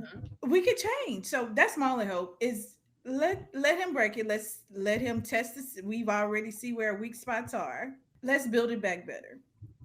That's my only hope for this. I really do. I do want out, but I don't think we're getting out. So, in the tale of two cities, I feel like it's a tale of two cities because it is very black. It is very opposite, right? So, the first black president of LSU, William F. Tate the fourth, has announced his decision to depart, to become the next president of Rutgers University, effective July 1. There was an article that I read that that people were thought this is funny now as I'm reading it. It was rumored in this city. I don't know how far it went, but it was in a newspaper. I mean, I didn't get like direct stuff from people, so I feel comfortable saying it. It was in a newspaper, a very legitimate local newspaper. They thought that they were going to split his chancellor president role, like Southern has done in the past, in Hmm. like the last year or two. And because they saw they saw his stuff moving to the chancellor's office. He I think pulled a Shawshank. He pulled a Shawshank on them. I'm moving my stuff. They don't know it, but I'm moving it. I think He homeboy was Shawshanked them. He Shawshanked them. I think homeboy was moving out. Right. Clearing out. He Shawshanked them. He Shawshanked them. He was like Steve Harvey on when he did the rename of the Titanic. He was fucking Pulling, he right. pulling out at the wall. He do listen. Oh Shawshanked him. my god. Oh Shawshanked my him. god. How it can be a soap opera all on its own without nothing. So that was they had assumed wrong. They had assumed wrong. Right. They don't nobody have to worry that it's about to be president chancellor again of the system and the flagship. Whew, yeah, he was getting the hell out. He's going to Rutgers. I Okay. don't think he came from South Carolina. I think he came from South Carolina. Might want to fact check that. Um, I don't think he came before a new governor, and our new governor is a baby Trump. Right. Okay. I think he knew he. If I feel like if the governor did not win, which we did a horrible job at giving him any competition, he basically he put my name on the paper and won. Hmm. I feel like if the governor wasn't here, he might have given it a chance. Louisiana's a tough state because it wants to be liberal. It Hmm. can't. It like LSU wants to be liberal, but it cannot. So I feel like he was a president of a flagship institution of a baby Trump. Yeah. I would have left too. He did have, I but would. he had I a would lot have of too. executive Like that's turnover. I don't know. I think it was just friction all around. I don't think he was given a best shot. His turn. He had turned over the board. That CFO left last year. She was a black woman who used to be Secretary of Revenue with the state. Mhm. Yeah, he turned. I mean, there was turnover in the cabinet before he got there. You know how you send word, Right, right. who like make sure they ain't there when I get there. Um, uh, he had that turn. He cleared the house from that. Mhm. But I could never get the feel of was he ever on solid ground. Yeah. He's had to be very careful with his words. Of course, we was the first state to get rid of multicultural and national diversity initiatives. That whole thing. So he had to do that. He had to tiptoe around different things. I just don't feel like he had a solid footing. So he went for more liberal East Coast pastures. Yeah. I think that's best. Like, I think that we Save yourself. save yourself, save yourself, and yeah, save yourself. And it is what it is. I think at some point that's where we all have to be. It's unfortunate. It is, I but think you I'm just gotta happy for time her your fight. Yeah, you gotta fight for what you can as and long as you recognize when can, it's time to move on.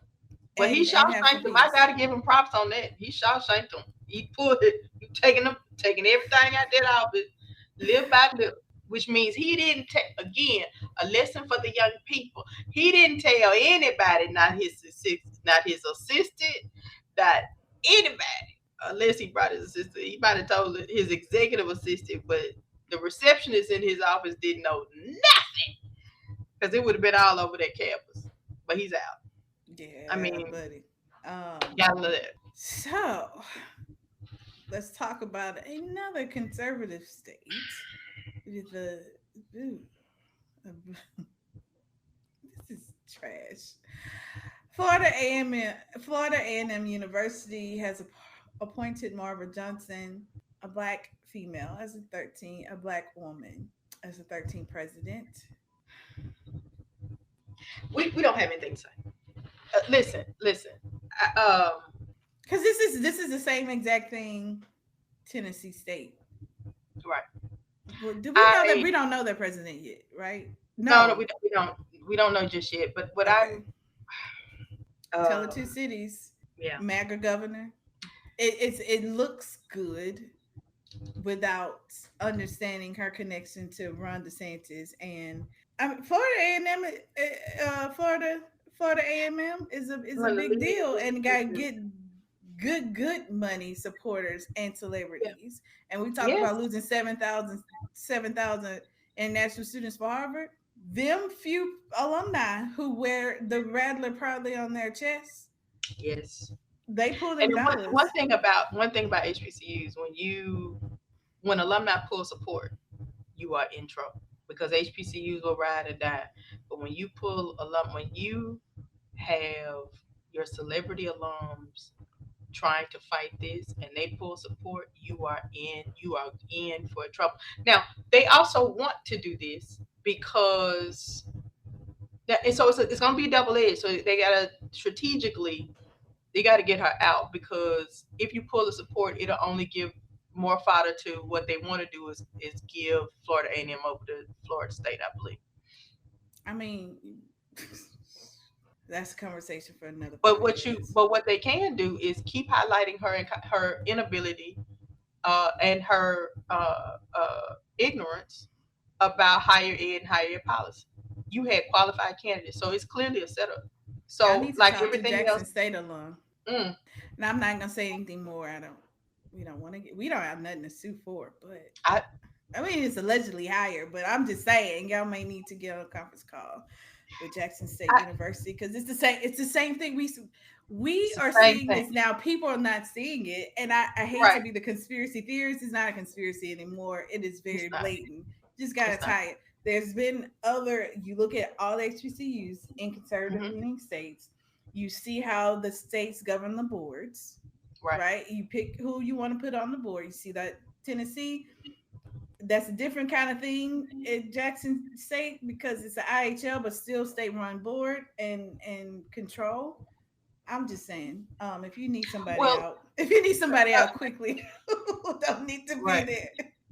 But I think we have to be mindful of this. We have to we're going to have to get faculty senates on board to be much more active, not in their complaints, but in their knowledge base. It doesn't have to be a tug of war, but you need to be actively engaged in governance and understand Mm-hmm. what real governance means and what shared governance is.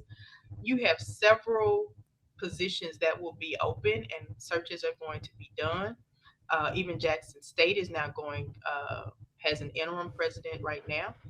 Um, Hope and going through a search in the air quote search, a real one.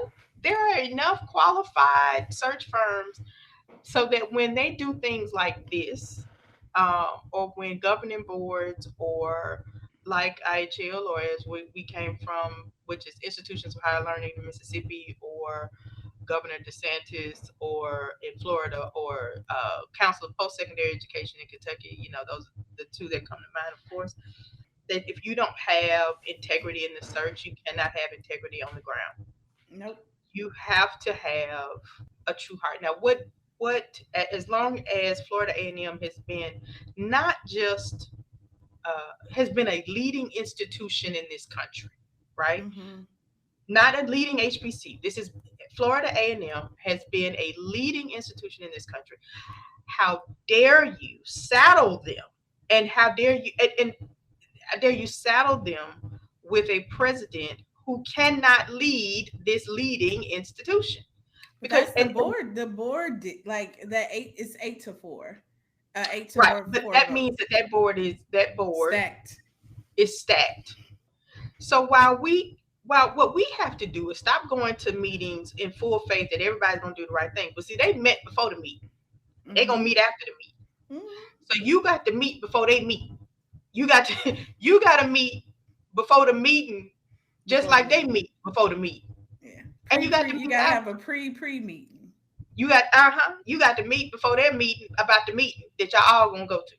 You have to understand that that is what they do, and the reason we know what the reasons are. And so again, even these institutions that are independent, and I don't, but larger institutions that have to do with grants or whatever, and they can sell you whatever. Oh, she has this relationship and da da da da. DeSantis can't even run again I mean, but as they as your they current know president, again know how to stack the deck. I'm pretty sure there's gonna be a Ron Jr. running right behind him. right They've behind. already Yep. probably populated the next 10 years of that. And that's another fault of what I think the Democratic Party must do. And I'm sure we may have listeners of different political ideologies. I am a yellow dog Democrat, so and I'm unapologetic about that.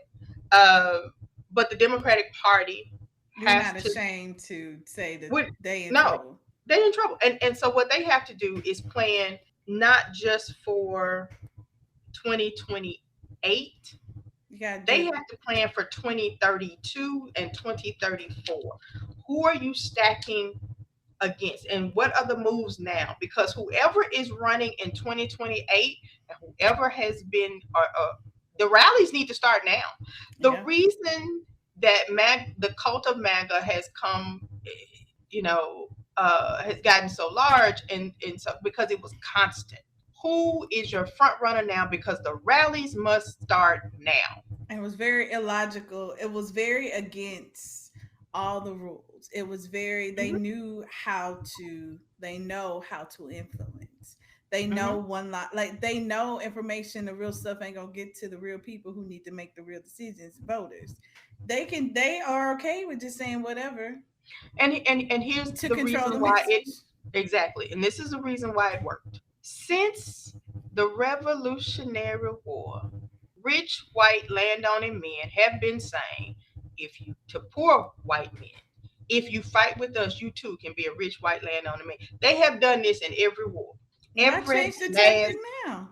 and it's the same tactic, It's the and they same know tactic. good and well, and they have made them believe that they care about them. Yeah. So I've So you, read somewhere where they're like, well, what's gonna oh, I think that was the podcast, mm, Andrew Gillum's podcast, Angela Rye. mhm. Can't even think of it now. But they are saying, and it's true. It's sad, but it's true that when he cuts Medicaid, Medicare, and SNAP benefits, they're gonna say they're gonna keep on the same line. Oh, we didn't cut it. The poor black people took it from y'all, and there's We gonna are. be no correction. And that message, the inaccurate message, will be repeated again for another generation. Yeah, yeah. So that is where we're gonna have a problem. I mean, that's where Democrats have got to do that. What the Democrats expect people to do the right thing because it's the right thing. Mm-mm, mm-mm. They're not, and you have to accept. You're never going to convince them to do the right thing. They know that you're not gonna. And I love Jasmine Crockett. Shout out to her. She's not gonna. There's no part of them that will acknowledge their wrongdoing. Now they know it's wrong. They know it's wrong when they did it, right? They know it's wrong, They just but go silent and be like, next thing we don't. It's that's just noise. there's no Continue part on. of them. You have to believe. I had a wonderful conversation with the principal of the School of the Deaf in Jackson. 80%, I think, of the students are black. And she's like, well, they're all my children. And I got that. And I said, the problem is that when you have a black kid who is also has a disability or anything like that, you have to combat first the fact that they already think even a regular black child is cognitively impaired, right? So you got to combat that part first. Then you add that and add a disability or neurodivergence, and they all and it solidifies for them that they are cognitively impaired. Nothing wrong with them, right? So you're not going to touch somebody who doesn't believe we deserve equality in the first place. You're not going to convince them. No. You have made these people believe that Medicare is an entitlement program funded by the government completely. It is not. I pay in the give me my money back. You want to get rid of Social Security? My mama worked for Social Security for 32 years. I've been fighting with her. I had been fighting with her the first time I saw FICA. Who is FICA? I've been fighting with my mom since I was 14 years old, and my first job as a Chuck E. Cheese birthday hostess. Who is FICA? And you mean I got to wait 40 years to get my FICA back? Yeah. And she said, and this is what she told me. She said, for what people spend on health care by the time they file for Social Security, everything you have put back in, you get back within 3 years. You live for another 20. You know what I'm saying? So you are giving to help those who are, but I'm paying into the system. Either give me my money back so I can save it and invest if that's what y'all want to do. But if I pull all that money out and you got to write everybody a check, that's it. It's done. We all gonna be in a soup kitchen line. Yeah. But it won't be on my 13%. We are 13% of the population. Yeah. How you gonna put it on us? But because you kept telling that narrative and they believe that, or folks sitting at home on disability.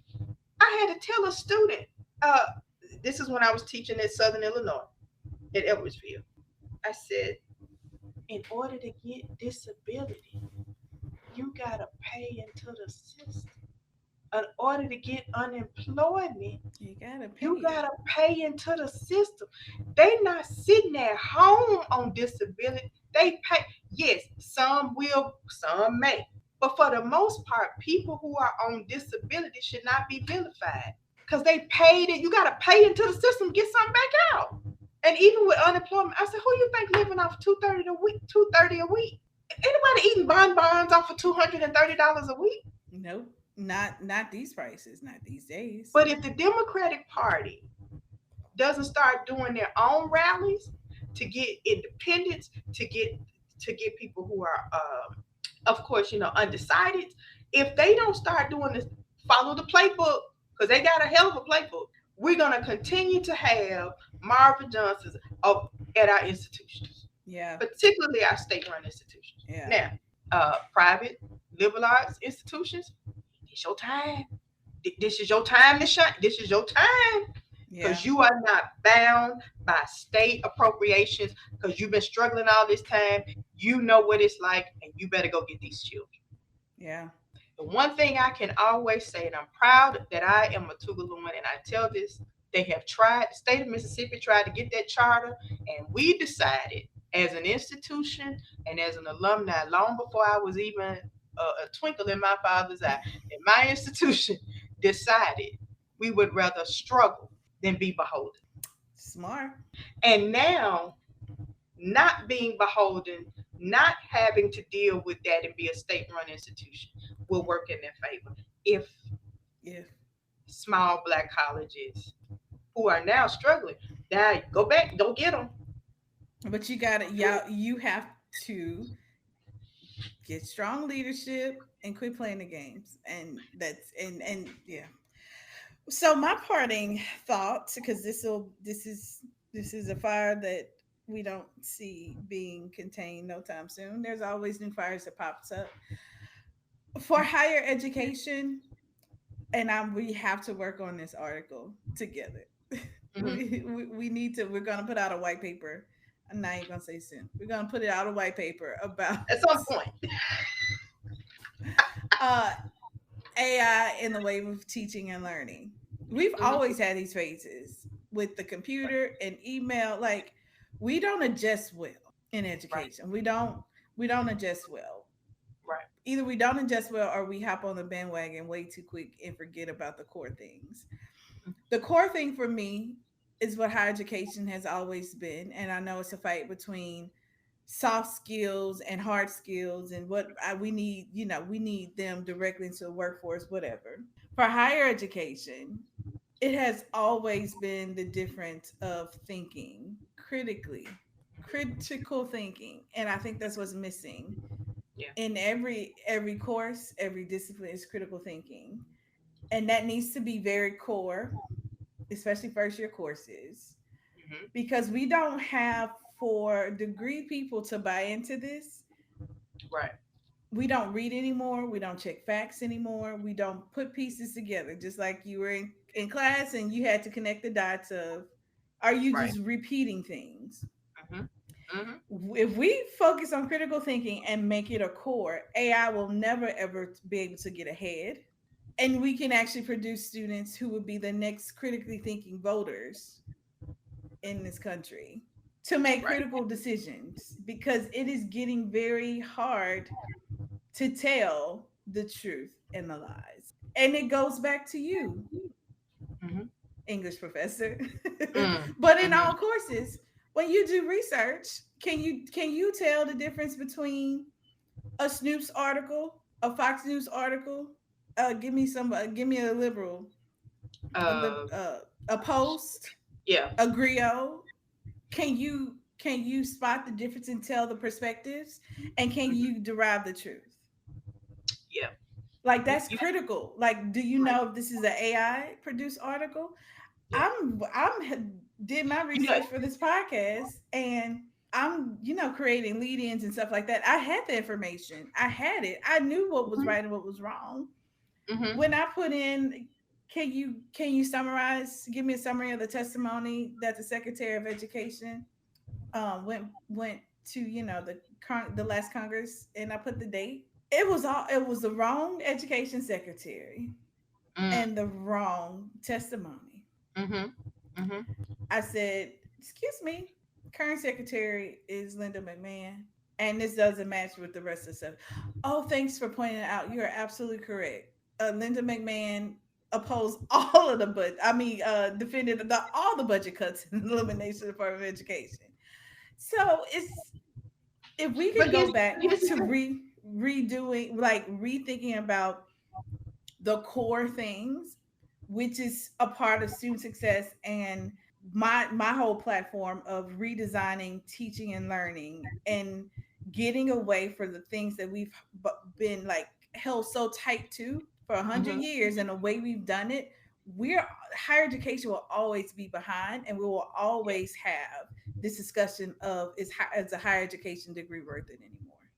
Well, yeah, I mean, even okay. So I don't know if you saw it, um, listeners. Hopefully, you've seen it as well. Um, Chicago Sun-Times just published an artificial intelligence generated summer reading recommendation list for books that do not exist. Oh my, I did see that. You just see, so the author says, I use AI and most of the time I check it. I didn't check it this time. Oh, I'm so sorry. Now, this is where we are. It's also a student still in the university because the professor used AI to create a I saw curriculum. that. I mean, you can use them for discussion questions. You can use them for things like that, right? I don't think. We have to teach them how to use it. We have to, but that goes back to my point. Every time I think that my whole dissertation and platform and whatever is gone and we don't need it no more, I always find myself back to that same conversation. If you still stick with the core, if we can rise above the levels of learning, above memory and Right. understanding, and move up toward the higher levels of learning, of creating and analyzing, we have to force students to use it. AI will never be able to do that properly, but we can teach Right. them how to get, like, how to help them remember things. We can teach them to use AI to help them understand things, especially Hmm. when, I just said, student success budgets are under attack. To, like, we can use them to say, hey, this is why this is important. These are the Hmm. prompts you can use them for understanding, because you will have to remember this. And I Right. give the same speech when I did a biology boot camp, and I had a bunch of pre-med students in there. I was like, I'm not going to trust a doctor who says, what's arthritis again, and you go to your book and you look it up. That's why I need you to learn how to remember things here so you can Right. learn to remember things there. And it's the same thing. Like, it's always going to be learning. Like, we have to do real higher learning. But when you audit Right. all the courses only test for remembering and Right. understanding. And that a computer can do. So what we used to do is an old thing back in the 90s, where you Gosh. in the 1900s, where we would have things like writing across the curriculum, where we had this that And we that was wanted a students to be novel. able to That was novel. novel idea, right? Jesus Christ. So I was writing a paper in math, but I understand. Now Of you course, I understand. knew then, right? But it was also about me processing. It was about me understanding. It was about me being able to do it. But we have gotten them in we've gotten our students in generations, two generations of students now, maybe three, that it's not about the process and the journey. It's the outcome. It's the A. It's to get It's it over always with. the It's the outcome. finish. It's the degree. It's the job. Like, it's never. We've never The, taught them the real value of higher education. We've been, go to get a good job. No, this is not why we you have go. not even higher education. We have not taught them the value of Hard work, learning, self-worth trying. and hard work and work ethic. Hmm. So the moment we didn't want everyone to feel bad and they got 17th place at nobody, we don't even take score at the Pee Wee game. We don't give them anything to strive for. We don't give them anything to do. So that's problematic Hmm. completely. Um, that we've got to start thinking about that. And we're at a moment where everything's gonna get shut down. We don't have to build it back. We got to build it back better because our students, we are, as the scripture said, we've been tried and found wrong Yep. because we have not done a good job of this. We have allowed our students. We've taken the basics away from them. We've taken their foundation. We've given them iPads when they should have received a picture book. Hmm. We are exposing them to more things to more adult things at an earlier age. We're adultifying our children, whether you're making them sit down at 8 years old and answer the bill collector or you're making them write, like, they shouldn't be. Now, of course, we haven't talked about this, we'll save it for next time, but the fact that they think that 7-year old is the cutoff for dependence, like, I don't know what you're talking about. So because that's opening up something else, What? um, for students working and laxing and being relaxed on child labor laws. All of this Oh, is that swirling. part. Yeah, yeah, yeah. Yeah, that part, right? So all of this It's happening for a reason if we don't stop it. And I go back to the political game. What the Democratic Party must do is to create their own narrative. You can't wait till 2026 to start running somebody. Y'all make a decision and you rally now. Whoever wants to run, start rallying. You're going to have to follow the right playbook to get this done. Yeah. Because we may survive 4. We will not survive 8. We will not survive 12. And there's no amount of fast talking. There's no amount of empathy. They don't have it. They don't care because in their minds, it's not happening to them. It is not happening. It would not happen because they have money and means. But I can guarantee you, if you put every last one of the Congress on furlough, let's see how fast. Because you can afford to pay $16 for a dozen eggs. I can't. So again, okay, well, are you cutting your salary? Nope. Are you cut? So unless it's happening to them, it's not going to matter. So for all of them, the American people will know eventually. Even the ones that voted for this foolishness will learn and figure it out, and they'll have their aha moment. Some of them are having their aha moment. But for the majority, we have got to follow the right playbook. We have got to do better by our children because they're going to grow up in a world where they can't read, they can't write their names, they can't add, they can't go to school, they can't go. I mean, even trade schools require financial aid. Something. Yeah. Yeah. So you are killing your workforce and you think it's just how it is not. Those kids are not going to be able to afford. They're not going to be able to afford welding school. They're not going to be able to afford HVAC. They're not going to be able to afford any of the carpentry. They're not, and there's not going to even be a reason for anybody to be a trucker because nobody's shipping anything anywhere. They can't even go They can't even go to driving school because they still need financial aid. Okay, well that's my rant for today. Yep.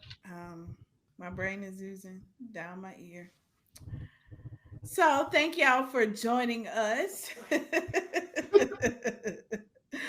This is when we started this podcast, we didn't know what was up ahead, and we didn't know if we had that much stuff to talk about, but it's actually too much right now. So thank y'all for joining us. Please share this podcast. Comment if you're watching us on Spotify. There's a new feature. We can actually have a conversation. Comment if you're listening to this on YouTube as well. And come back and join us again. Thank you so much. Thank you. See y'all next time. As Dr. Jackson is cleaning off her desk. She ready to go. All right, y'all. See y'all next time. Bye. Bye.